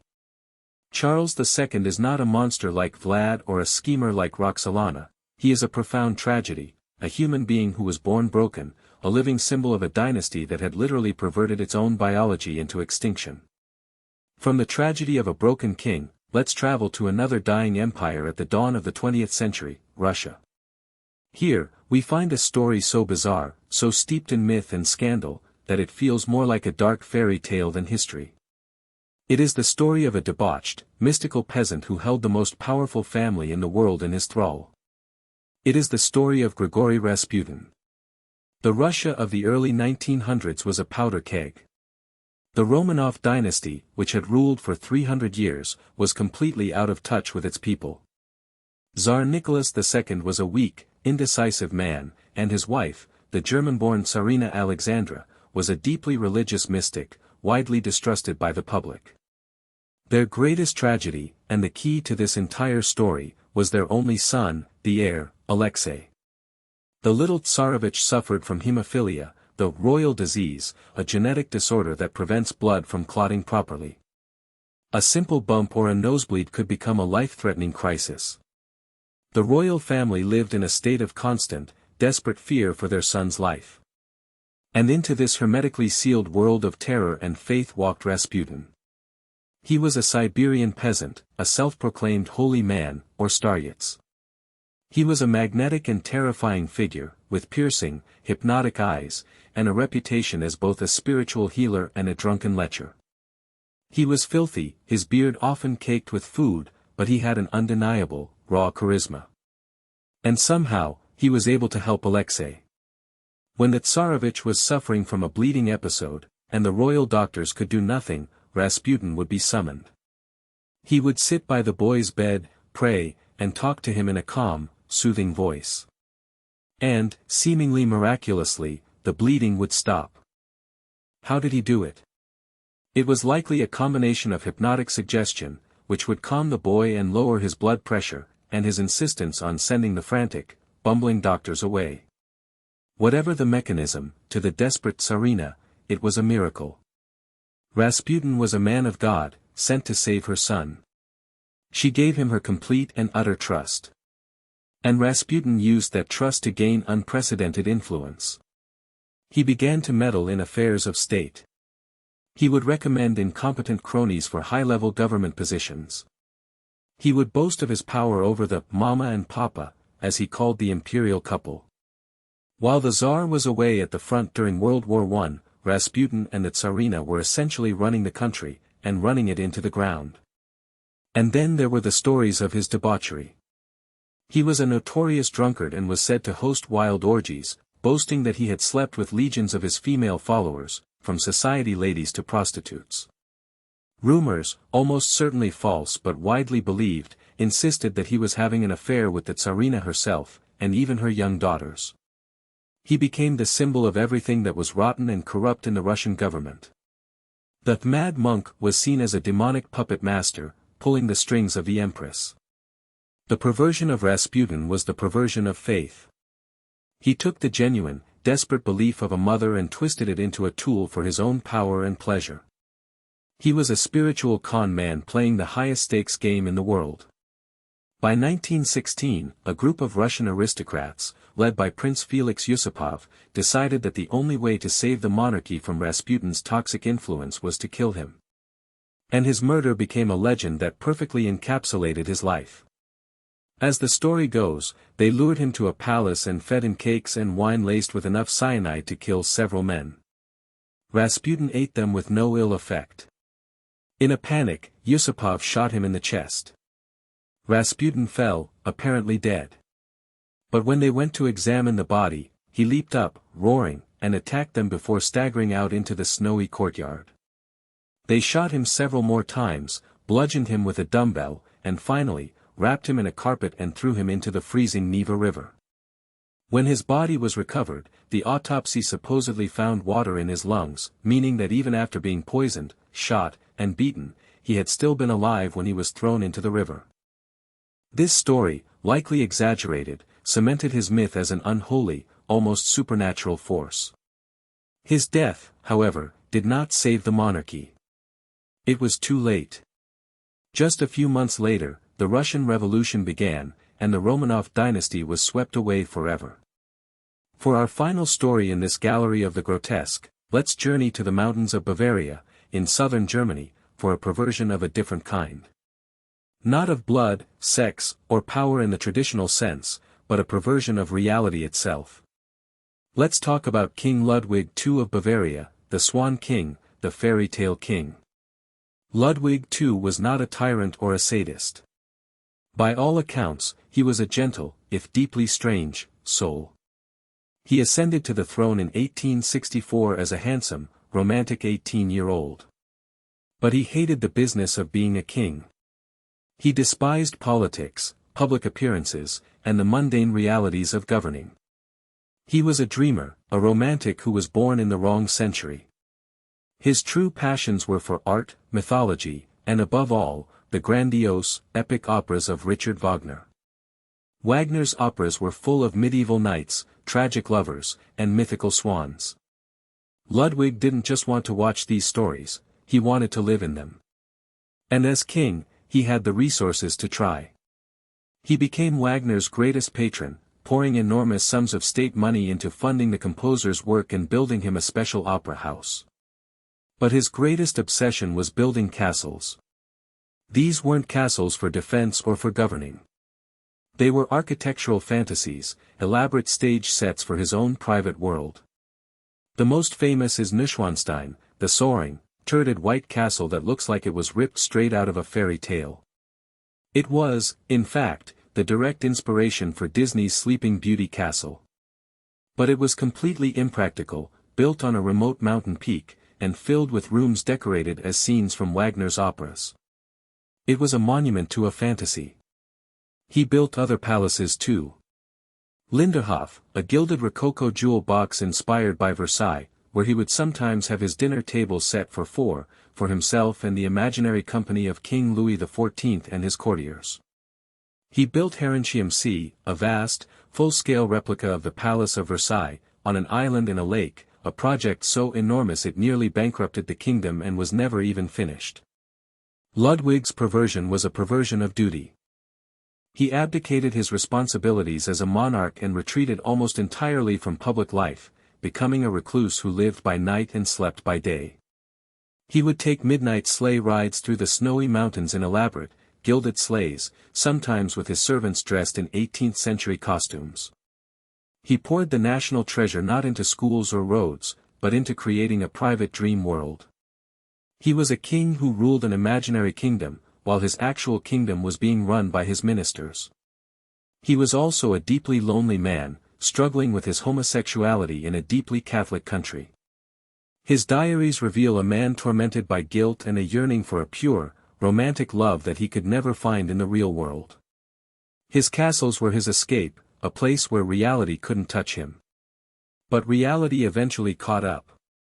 In 1886, his own government, fed up with his eccentricities and his endless spending, conspired to have him declared insane and deposed. A commission of doctors, who had never personally examined him, signed a certificate declaring him mentally unfit to rule. He was arrested at Neuschwanstein and taken to a castle on the shores of Lake Starnberg. The very next day, he went for a walk by the lake with his psychiatrist. Hours later, both men were found dead, drowned in the shallow water. His death remains a mystery. Was it a suicide murder, where the king drowned his doctor and then himself? Was it an escape attempt gone wrong?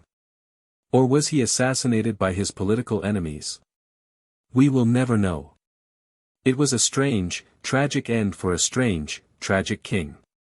He was a man who tried to make life into art, and in the end, was destroyed by the world he tried so desperately to escape. His madness left behind a legacy of some of the most beautiful and beloved buildings in the world, castles built not for power, but for a dream. And so, our grand, 4-hour tour of history's dark side comes to a close. We have walked with she-wolves and mad monks, with impalers and dreamers, with poisoners and the poisoned. We have seen how the most fundamental human urges, when combined with unlimited power and a lack of consequences, can mutate into the most spectacular and terrifying forms. What this journey shows us, more than anything, is the relentless, stubborn, and often frightening consistency of human nature. The technologies change, the costumes change, the titles change, but the core dramas remain the same. The jealousy of the Habsburg court is the jealousy of a modern office. The obsessive love of King James is the destructive infatuation anyone can fall prey to. The terror tactics of Vlad the Impaler are the same psychological warfare practiced by tyrants today, just with different tools. Be good to each other. Or at least, don't nail anyone's hat to their head. It's just bad form. Alright. Deep breath. If you are still with me, then you are not a casual tourist in the Museum of Historical Madness. You are a full-blown, committed spelunker, descending with me into the deepest, darkest caverns of the human story. We've seen what happens when the people at the top lose their minds. But now we must talk about a different kind of perversion. Not the hot-blooded perversion of lust or the cold-blooded perversion of ambition, but the icy, methodical, and profoundly terrifying perversion of order itself. We're going to talk about the architects of fear. The men who didn't just rule through terror, but who engineered it, who built systems of paranoia and pain to protect their thrones and their nations. These are the spymasters, the secret police, and the enforcers who haunt the shadowy corners of the history books. Our first stop is Elizabethan England. We think of it as the age of Shakespeare, of Gloriana, of golden speeches and victory over the Spanish Armada. But beneath that glittering surface was a cold war, a brutal, clandestine struggle for survival, and at the center of that web was a man named Sir Francis Walsingham. He was Queen Elizabeth I's spymaster, and he was one of the most brilliant, ruthless, and paranoid men who ever lived. Elizabeth's throne was anything but secure. As a Protestant queen in a Europe torn apart by the Reformation, she had enemies everywhere. The Pope had declared her a heretic and excommunicated her, meaning any good Catholic who assassinated her would be doing God's work. Mary, Queen of Scots, her Catholic cousin with a strong claim to the English throne, was a living, breathing magnet for plots and conspiracies. Spain, the global superpower of the day, was itching for a chance to invade and restore Catholicism. Elizabeth's England was an island nation under siege. Walsingham's job was to be the nation's immune system. And he approached it with the cold, detached zeal of a surgeon who believes the only way to save the patient is through radical, painful amputation. He built the first truly professional, state-funded intelligence service in English history. He had agents in every major court in Europe, spies in the Vatican, and informants on the docks of London. His network was vast, his methods modern and terrifying. He pioneered the use of double agents, ciphers and code-breaking, and what we would now call psychological operations.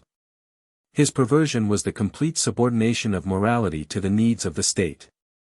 He believed, with an almost religious fervor, that to protect his queen and his Protestant nation, any action was justified. Lying, theft, bribery, torture, assassination, they were not sins, they were tools. He famously said, "There is less danger in fearing too much than too little." His entire life was a testament to that philosophy. He saw plots in every shadow and traitors behind every smile. His greatest and darkest achievement was the entrapment of Mary, Queen of Scots. For years, Mary was held in a comfortable but secure captivity in England. Walsingham knew she was a threat, but he needed proof that she was actively plotting against Elizabeth. So he created a trap. He established a secret channel for Mary to smuggle letters to her supporters on the continent, a channel that he secretly controlled. He let her believe she was communicating in secret, using a complex cipher. But Walsingham's genius codebreaker, a man named Thomas Philippes, was reading every single word. Walsingham waited, patiently, for months, letting Mary implicate herself. Finally, she wrote the letter he was waiting for, one that explicitly approved of a plot to assassinate Elizabeth.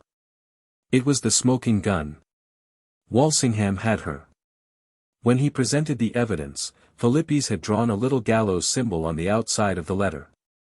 Mary was tried for treason and, despite Elizabeth's famous hesitation, was eventually executed. Walsingham had eliminated the greatest internal threat to his queen's reign, but he had done it by creating the very conspiracy he then claimed to uncover. It was a masterpiece of ruthless intelligence work. Walsingham was a Puritan, a man of simple tastes and deep, Protestant faith. He died almost bankrupt, having spent his own fortune building his spy network.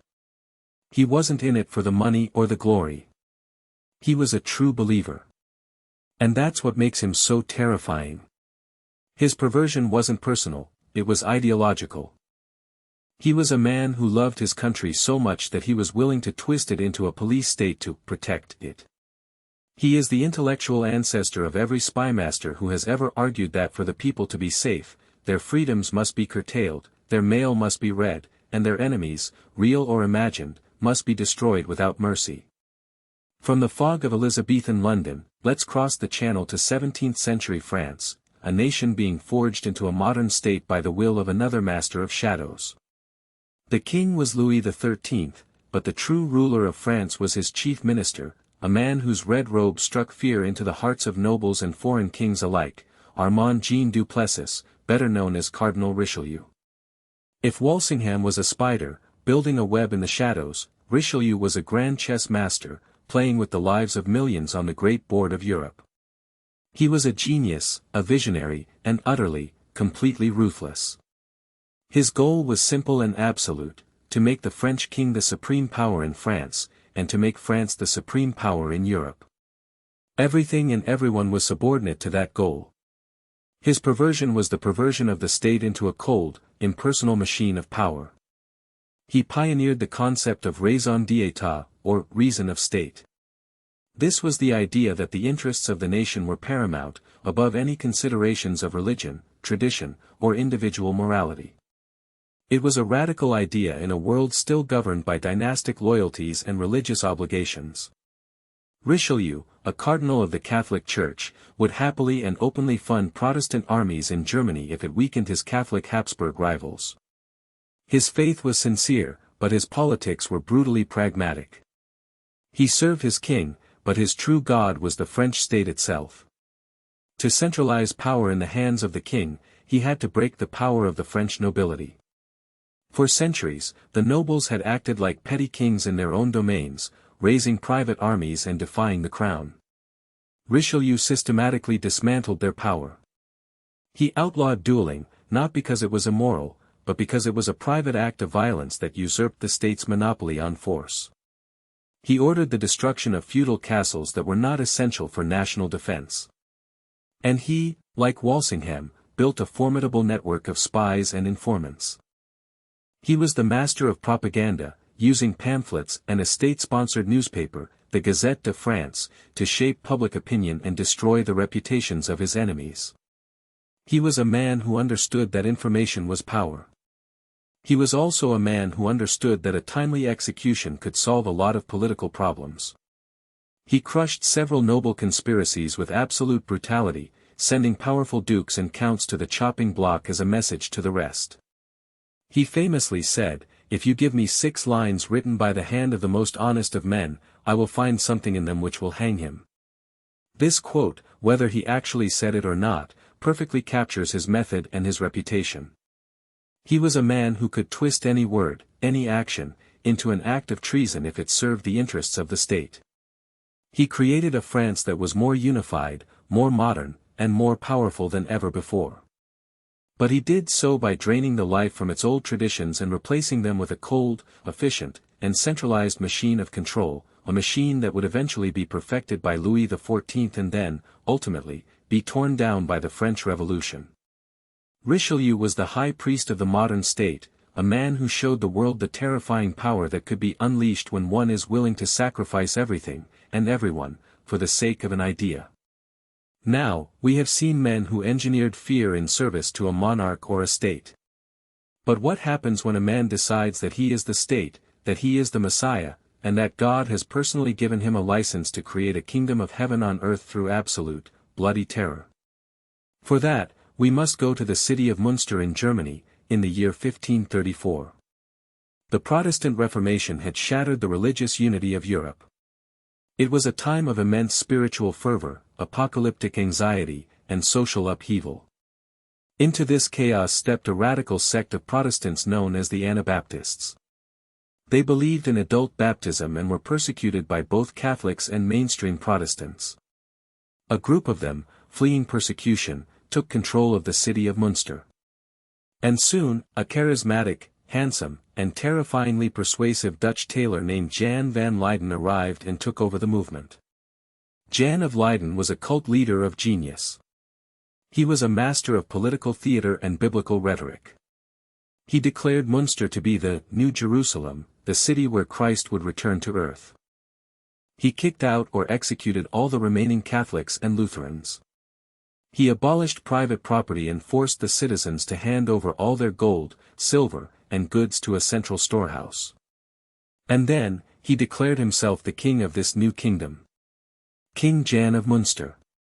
This is where things go from a religious experiment to a full-blown perversion of faith and humanity. King Jan, claiming direct revelations from God, remade society in his own image. He instituted polygamy, citing the Old Testament patriarchs. Since the city had far more women than men, many men had been killed or fled, he made it compulsory for all women of a certain age to marry. Any woman who refused was executed. Jan himself took 16 wives, including the beautiful young widow of the previous leader. He lived in lavish luxury, wearing royal robes and a golden crown, while his people were slowly starving as the city was besieged by an army of the local prince-bishop. Life in Münster became a paranoid, apocalyptic nightmare. Any dissent was met with immediate, public execution. One of his wives dared to question his lavish lifestyle while the people starved. He took her to the public square, beheaded her himself, and then danced and sang hymns around her body. He ruled as a messianic tyrant, a man so convinced of his own divine mission that any act of cruelty was transformed, in his mind, into an act of holy justice. He was surrounded by a court of prophets and enforcers who carried out his bloody will. The perversion of Jan of Leiden was the perversion of hope itself. He took the genuine spiritual hunger and apocalyptic fears of thousands of people and used them to build a personal kingdom of terror, sex, and power. He showed how the promise of a perfect heaven can be used to justify the creation of a very real hell on earth. The siege of Munster lasted for over a year. Finally, the starving city was betrayed from within.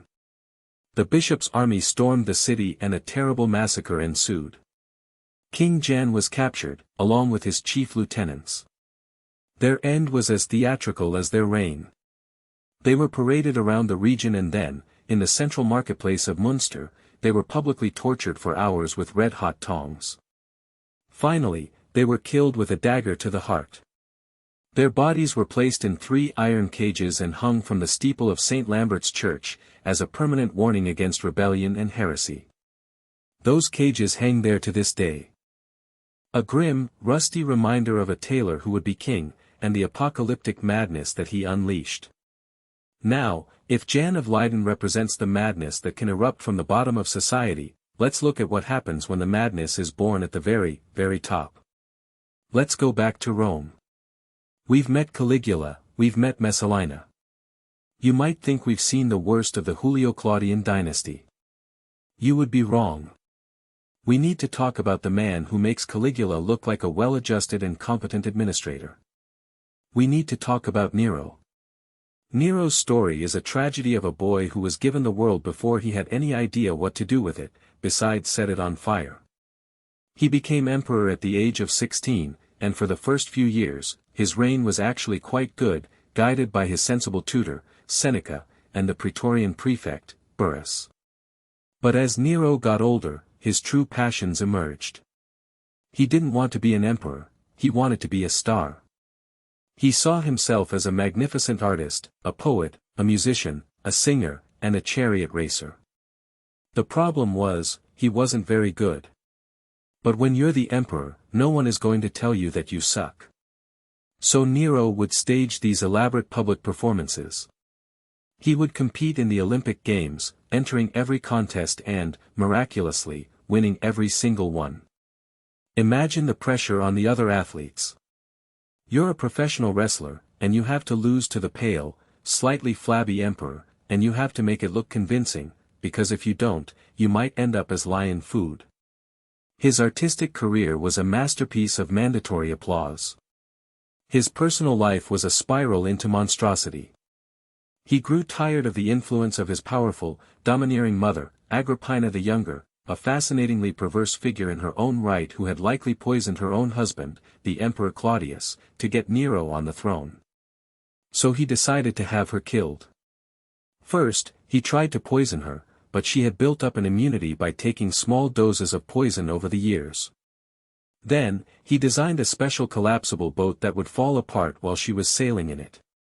The boat collapsed as planned, but she was a strong swimmer and managed to make it to shore.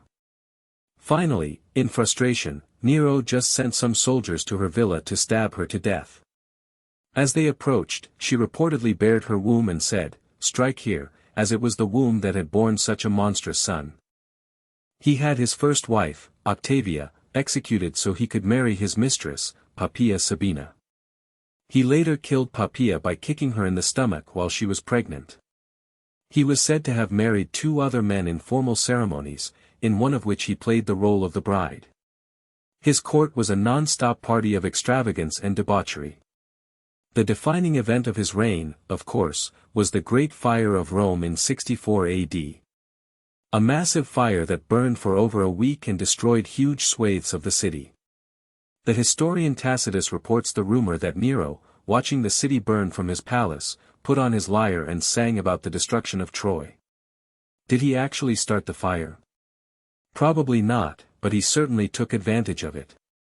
On the cleared land, he began construction of his ultimate vanity project, the Domus Aurea, or Golden House, a ridiculously vast and opulent palace complex with an artificial lake, revolving dining rooms, and a colossal statue of himself in the nude. To deflect the public's anger over the fire, Nero needed a scapegoat. He found one in a small, obscure, and widely distrusted religious sect, the Christians. And he unleashed upon them a persecution of sadistic cruelty. According to Tacitus, some were crucified. Others were dressed in animal skins and torn apart by dogs. And in his most ghoulish spectacle, he had Christians covered in pitch, tied to stakes in his gardens, and set on fire to serve as human torches to illuminate his evening parties. Nero's perversion was the perversion of art and aesthetics. He was a man who loved beauty so much that he was willing to destroy anything, or anyone, that stood in the way of his artistic vision. He saw the world not as a place to govern, but as a stage for his own mediocre talents. He blurred the line between performance and reality until the burning of his own capital city became just another backdrop for a song. Eventually, the Roman world had enough. Legions revolted, the Senate declared him a public enemy, and Nero fled the city. Abandoned by everyone, he committed suicide with the help of a servant, famously crying, "Qualis artifex perio? What an artist dies in me." It was the perfect, pathetic end for a man whose ego was his only masterpiece. Let's stay in the Roman world for a little while longer, because just when you think you've scraped the bottom of the imperial barrel, you discover there's a secret, even more disgusting barrel underneath. More than a century after Nero, Rome was blessed with an emperor who combined Caligula's religious mania, Nero's artistic pretensions, and Messalina's sexual voraciousness into one spectacular, gender-fluid, teenage train wreck. Let's talk about Elagabalus. Elagabalus came to the throne in 218 AD at the age of 14. He wasn't even Roman, he was Syrian, the hereditary high priest of a local sun god, Elagabal. And when he came to Rome, he brought his god with him. His primary goal was not to rule the empire, but to impose the worship of his phallic-shaped, black meteorite sun god on the entire Roman people. He built a magnificent temple to Elagabal on the Palatine Hill and declared that this Syrian deity was now the chief god of Rome, superior even to Jupiter. This was a religious revolution that horrified the conservative Roman elite. His religious ceremonies were as bizarre as his god. He would dance around the altar in silk robes, wearing makeup and jewelry, while his court was forced to watch. He had the most sacred objects of Roman religion, including the eternal flame from the Temple of Vesta, moved to his new temple, as if they were just trinkets for his god. And in the ultimate act of religious syncretism and sacrilege, he forced a Vestal virgin, one of the priestesses sworn to a 30-year vow of chastity, to marry him, stating that a marriage between a sun priest and a virgin priestess would produce godlike children. His sex life made the gossip about previous emperors look tame. The sources, which are admittedly hostile, paint a picture of relentless and creative debauchery. He was said to have married and divorced 5 wives in his 4-year reign. He had numerous male lovers. He would prostitute himself in the imperial palace, setting up a brothel in a wing of his home. He would wander the city's taverns and brothels at night, disguised as a female prostitute. He offered vast sums of money to any surgeon who could perform a sex change operation on him, effectively creating a vagina. He insisted on being called Domina, or Empress, instead of Emperor, and he gave one of his male lovers, a chariot driver named Hierocles, the title of husband. His cruelty was as theatrical as his religion. He would hold banquets where he would release tame leopards and lions among his unsuspecting guests just to watch them panic. He would seat some guests on inflatable cushions that would be deflated during the meal, dumping them under the table. In one of his most infamous acts, he supposedly smothered a group of dinner guests to death by releasing a torrent of rose petals from a false ceiling in the dining room. The perversion of Elagabalus was a complete and total rejection of every Roman norm, religious, social, and sexual. He wasn't just breaking the rules, he seemed to be actively trying to destroy the very concept of Romanness. Was he a transgender icon ahead of his time? A religious visionary trying to create a universal faith? Or just a deeply disturbed teenager given absolute power? The answer is probably a messy combination of all three. But for the Romans, he was an intolerable disaster. After just 4 years, his own grandmother, who had put him on the throne, realized she had made a terrible mistake. She conspired with the Praetorian Guard. Elagabalus and his mother were assassinated, their bodies dragged through the streets of Rome, and dumped in the Tiber River. His reign was a brief, spectacular, and utterly bizarre explosion of everything the Roman establishment feared and hated. We've spent a lot of time with the powerful, the people whose perversions shaped nations and empires. But what about the perversions of the mind?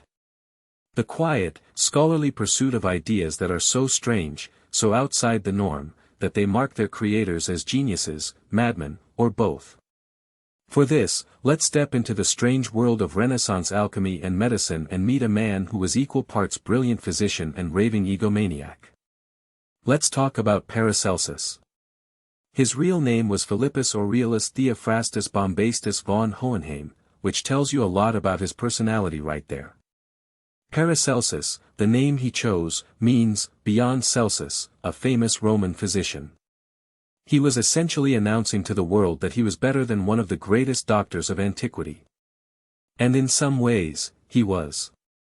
Paracelsus lived in the early 16th century, a time when medicine was still dominated by the ancient Greek theories of the four humors. Doctors believed that illness was caused by an imbalance of blood, phlegm, black bile, and yellow bile. Their treatments consisted mostly of bleeding, purging, and praying. Paracelsus thought this was all superstitious nonsense. He burned the books of the old medical authorities in a public bonfire.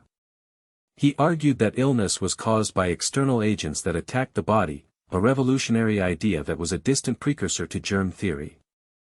He championed the use of chemicals and minerals as medicine, a field he called iatrochemistry. He was a pioneer in understanding toxicology, famously stating that, the dose makes the poison, the idea that any substance can be a medicine or a poison, depending on the amount. This was brilliant, revolutionary stuff. But Paracelsus was also, deeply weird. His scientific ideas were completely entangled with a worldview steeped in alchemy, astrology, and folklore. He believed in the doctrine of signatures, the idea that God had marked plants to show what they could cure. A plant with a heart-shaped leaf could cure heart problems. Walnuts, which looked like little brains, were good for the head. He believed that tiny, invisible beings, gnomes, sylphs, undines, and salamanders, inhabited the four classical elements and could interact with humans. And his most bizarre theory was his recipe for creating a homunculus, a tiny, artificial human being. He claimed that if you took human semen, put it in a sealed flask, and buried it in warm horse manure for 40 days, it would begin to grow into a tiny, transparent human form. You then had to feed it daily with the arcanum of human blood for 40 weeks, and it would grow into a living child, just much smaller than a natural one. He was, in all seriousness, providing a recipe for creating a little person in a bottle using alchemy and horse poop. The perversion of Paracelsus was the perversion of the ego. He was a man so convinced of his own towering genius that he couldn't distinguish between his brilliant, revolutionary insights and his completely unhinged occult fantasies. He was a transitional figure, a man with one foot in the new world of empirical science and the other planted firmly in the old world of magic and myth. He was a walking, talking embodiment of the messy, chaotic, and often bizarre process by which humanity stumbles its way toward knowledge. He was arrogant, difficult, and probably smelled a bit like horse manure, but the world of medicine would never be the same. From a man who tried to create life in a bottle, let's turn to a man who took life, with an artist's eye and a murderer's hand. Let's go back to Italy, around the year 1600, the height of the Baroque period. Let's talk about Michelangelo Merisi, better known as Caravaggio. Caravaggio is one of the titans of art history. His paintings are revolutionary. He took biblical and mythological scenes and stripped them of their idealized, classical beauty. He painted saints who looked like common laborers, with dirty fingernails and worried faces. He was a master of chiaroscuro, the dramatic use of light and shadow, which gave his paintings an incredible, cinematic intensity. His work is realistic, gritty, and deeply, profoundly human. And his life was the exact opposite of the holy scenes he so often painted. Caravaggio was a violent, angry, and perpetually troubled man.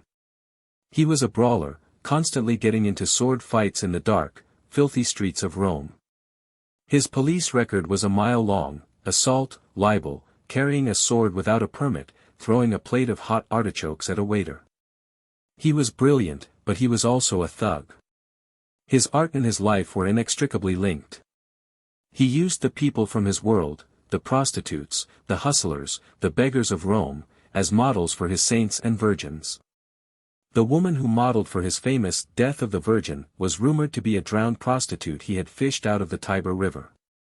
He didn't paint idealized beauty, he painted the scarred, troubled, beautiful reality he saw around him.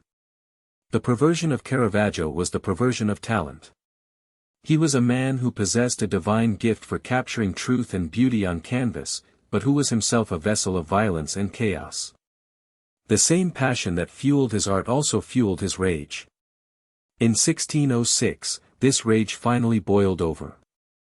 During a dispute over a tennis match, Caravaggio killed a man named Ranuccio Tomasoni. With a death warrant out for his arrest, he was forced to flee Rome. He spent the last years of his life on the run, moving between Naples, Malta, and Sicily. He continued to paint, producing some of his darkest and most powerful masterpieces. But his paranoia and violence only grew. He was involved in more brawls, was badly disfigured in an attack in Naples, and was said to sleep fully armed. He was desperate for a papal pardon that would allow him to return to Rome. In 1610, believing the pardon was imminent, he was traveling by boat when he was mistakenly arrested. By the time he was released, the boat carrying all his possessions, including his paintings, had sailed without him. Frantically trying to catch up with it, he ran along the coast in the blistering summer heat, contracted a fever, and died alone in a small port town at the age of 38. His life was a chaotic, violent, and short-lived flame, but the light it cast was so brilliant that it changed the course of art forever. He is the ultimate tortured artist, the man who showed that the ability to create sublime beauty can live side by side with the capacity for the ugliest violence. His life poses a question that we still struggle with: can we separate the art from the artist? In Caravaggio's case, the two are so deeply intertwined that his life story becomes the final, dark, and tragic shadow in his own masterful paintings. We've now reached the 8-hour mark of our journey. We have seen how perversion can manifest in the state, in the church, in the laboratory, and on the canvas. We've seen how it can be born of trauma, of faith, of greed, of ego, and of dreams. But for our final leg, let's look at a type of perversion that is perhaps the most modern, and the most familiar: the perversion of industry and progress into a machine for human suffering. Let's travel to the Gilded Age of America, and then to the heart of colonial Africa, to see what happens when the pursuit of profit becomes the only god. The late 19th century in America was a time of explosive growth. Railroads, steel, oil, fortunes were being made on a scale never before seen in human history. It was the age of the robber barons, men like Vanderbilt, Carnegie, and Rockefeller. But while some of these men tempered their ruthless business practices with a sense of public philanthropy, others were pure predators. And none was more feared, or more hated, than Jay Gould. Gould was not a builder of things in the way Carnegie built steel mills. He was a creature of the stock market, a master manipulator, a financial pirate. He was a small, quiet, unassuming man, but behind his mild exterior was a mind of pure, immoral cunning. His perversion was the perversion of capitalism itself. He saw the economy not as a system for creating wealth and prosperity, but as a giant casino where he could rig the games. His most audacious scheme came in 1869, when he tried to corner the entire gold market of the United States. He and his partner, Jim Fisk, bought up huge amounts of gold, driving the price sky high. Their plan relied on convincing the U.S. government not to sell its own gold reserves, which would flood the market and crash the price. Gould used his political connections to get close to President Ulysses S. Grant, trying to persuade him that a high gold price was good for the country. For a time, it worked. The price of gold soared, and Wall Street was thrown into a panic. But eventually, Grant realized he was being played. On a day that became known as Black Friday, the government released its gold, the price plummeted, and thousands of investors were ruined. The country was plunged into a financial crisis. But Gould, having been tipped off at the last minute, had quietly sold his own gold holdings, walking away with a massive profit while the financial world burned around him. He did this again and again. He would take over railroads, not to run them better, but to strip them of their assets, manipulate their stock price, and leave them as hollowed-out husks. He was a brilliant strategist, but his strategies were all based on deception, bribery, and a complete and utter disregard for the consequences of his actions on other people. He treated businesses and human beings as nothing more than pieces on a chessboard, to be sacrificed for his own enrichment. The robber barons of the Gilded Age represent a new kind of perversion. They didn't need a crown or a divine right to exercise immense power. Their power came from money.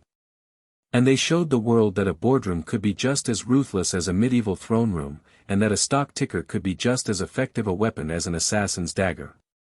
It was a cold, passionless, and profoundly modern form of tyranny. But if the greed of the Gilded Age was a cold tyranny, our final story is one of a tyranny that was hot, bloody, and built on an industrial scale of human suffering.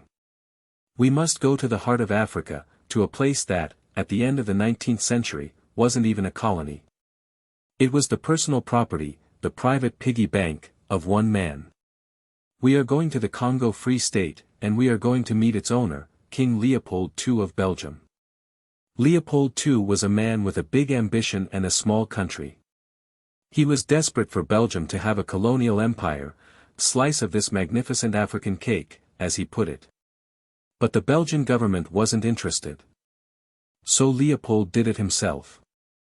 Through a series of brilliant diplomatic maneuvers, backroom deals, and outright lies, he convinced the great powers of Europe and the United States to recognize his personal control over the vast Congo River basin. He promised he was creating a free trade zone, a humanitarian project to end the slave trade and bring civilization and Christianity to the natives. He called his organization the International African Association. It was one of the greatest PR cons in history. The Congo Free State was Leopold's personal fiefdom, and his only goal was to extract as much wealth from it as possible. The great boom came with the invention of the inflatable bicycle tire and the rise of the automobile industry. Suddenly, there was a massive global demand for rubber, and the Congo was full of it. Leopold's perversion was the transformation of an entire country into a slave labor camp. He granted concessions to private companies, who were in turn given free rein to exploit the land and its people. A brutal private army, the force publique, was established to enforce the system. Every village was given a quota for rubber collection. And if they failed to meet that quota, the punishment was swift and horrific. The force publique would raid villages, taking the women and children hostage. The men were then forced to go into the jungle for weeks at a time to harvest the wild rubber. If they didn't bring back enough, their families might be killed. To prove that they weren't wasting their bullets on hunting animals, the soldiers of the force publique were required to bring back a severed hand for every bullet they fired. This led to a grotesque economy of dismemberment. Baskets of severed hands became a form of currency. If a soldier had used a bullet to hunt, he might simply cut the hand off a living person to make his quota. Entire villages were massacred. People were whipped, tortured, and worked to death. The scale of the horror is almost impossible to comprehend. Over a period of about 20 years, it is estimated that as many as 10 million Congolese people died as a result of Leopold's regime, from murder, from starvation, and from diseases that swept through the brutalized and displaced populations. That could be as much as half the population of the territory. All of this was done to enrich one man, sitting in his palace in Brussels, who never once set foot in the Congo. The profits from this red rubber were used to build grand architectural projects all over Belgium. The story of the Congo Free State is the ultimate perversion of the colonial ideal. It was a project that was sold to the world as a beacon of progress and enlightenment, but was, in reality, one of the most depraved and murderous systems of exploitation in human history. It was a story that was eventually brought to light by a few brave individuals, like the shipping clerk Edmund Morel and the diplomat Roger Casement, who launched one of the first great international human rights campaigns. Their work eventually forced Leopold to relinquish his personal control of the Congo in 1908. But the legacy of that horror has haunted the region ever since.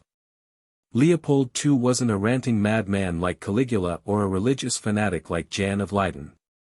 He was a civilized, modern, European monarch, a businessman king. And that is what makes his story so chilling. It's a testament to the human capacity for compartmentalization, for looking at a spreadsheet of rubber profits and completely ignoring the mountains of severed hands that generated it. It is the perversion of progress, the dark, bloody engine that can sometimes hide just beneath the polished chrome of civilization. And here, after 10 long hours, our journey must end. We have traveled from the dawn of empires to the dawn of the industrial age. We have waded through seas of blood, sat in on treasonous whispers, and listened to the ravings of mad kings. We've seen that the stage changes, the weapons change, the excuses change.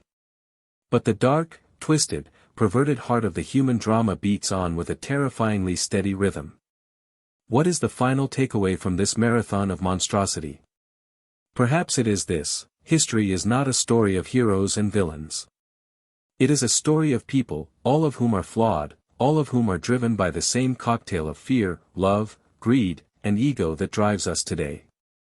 The figures we've talked about are not monsters from another world. They are us, with the volume turned up to full, with the safety features disabled, with the consequences removed. They are a mirror, and looking into it is not always comfortable. But it is always, always necessary.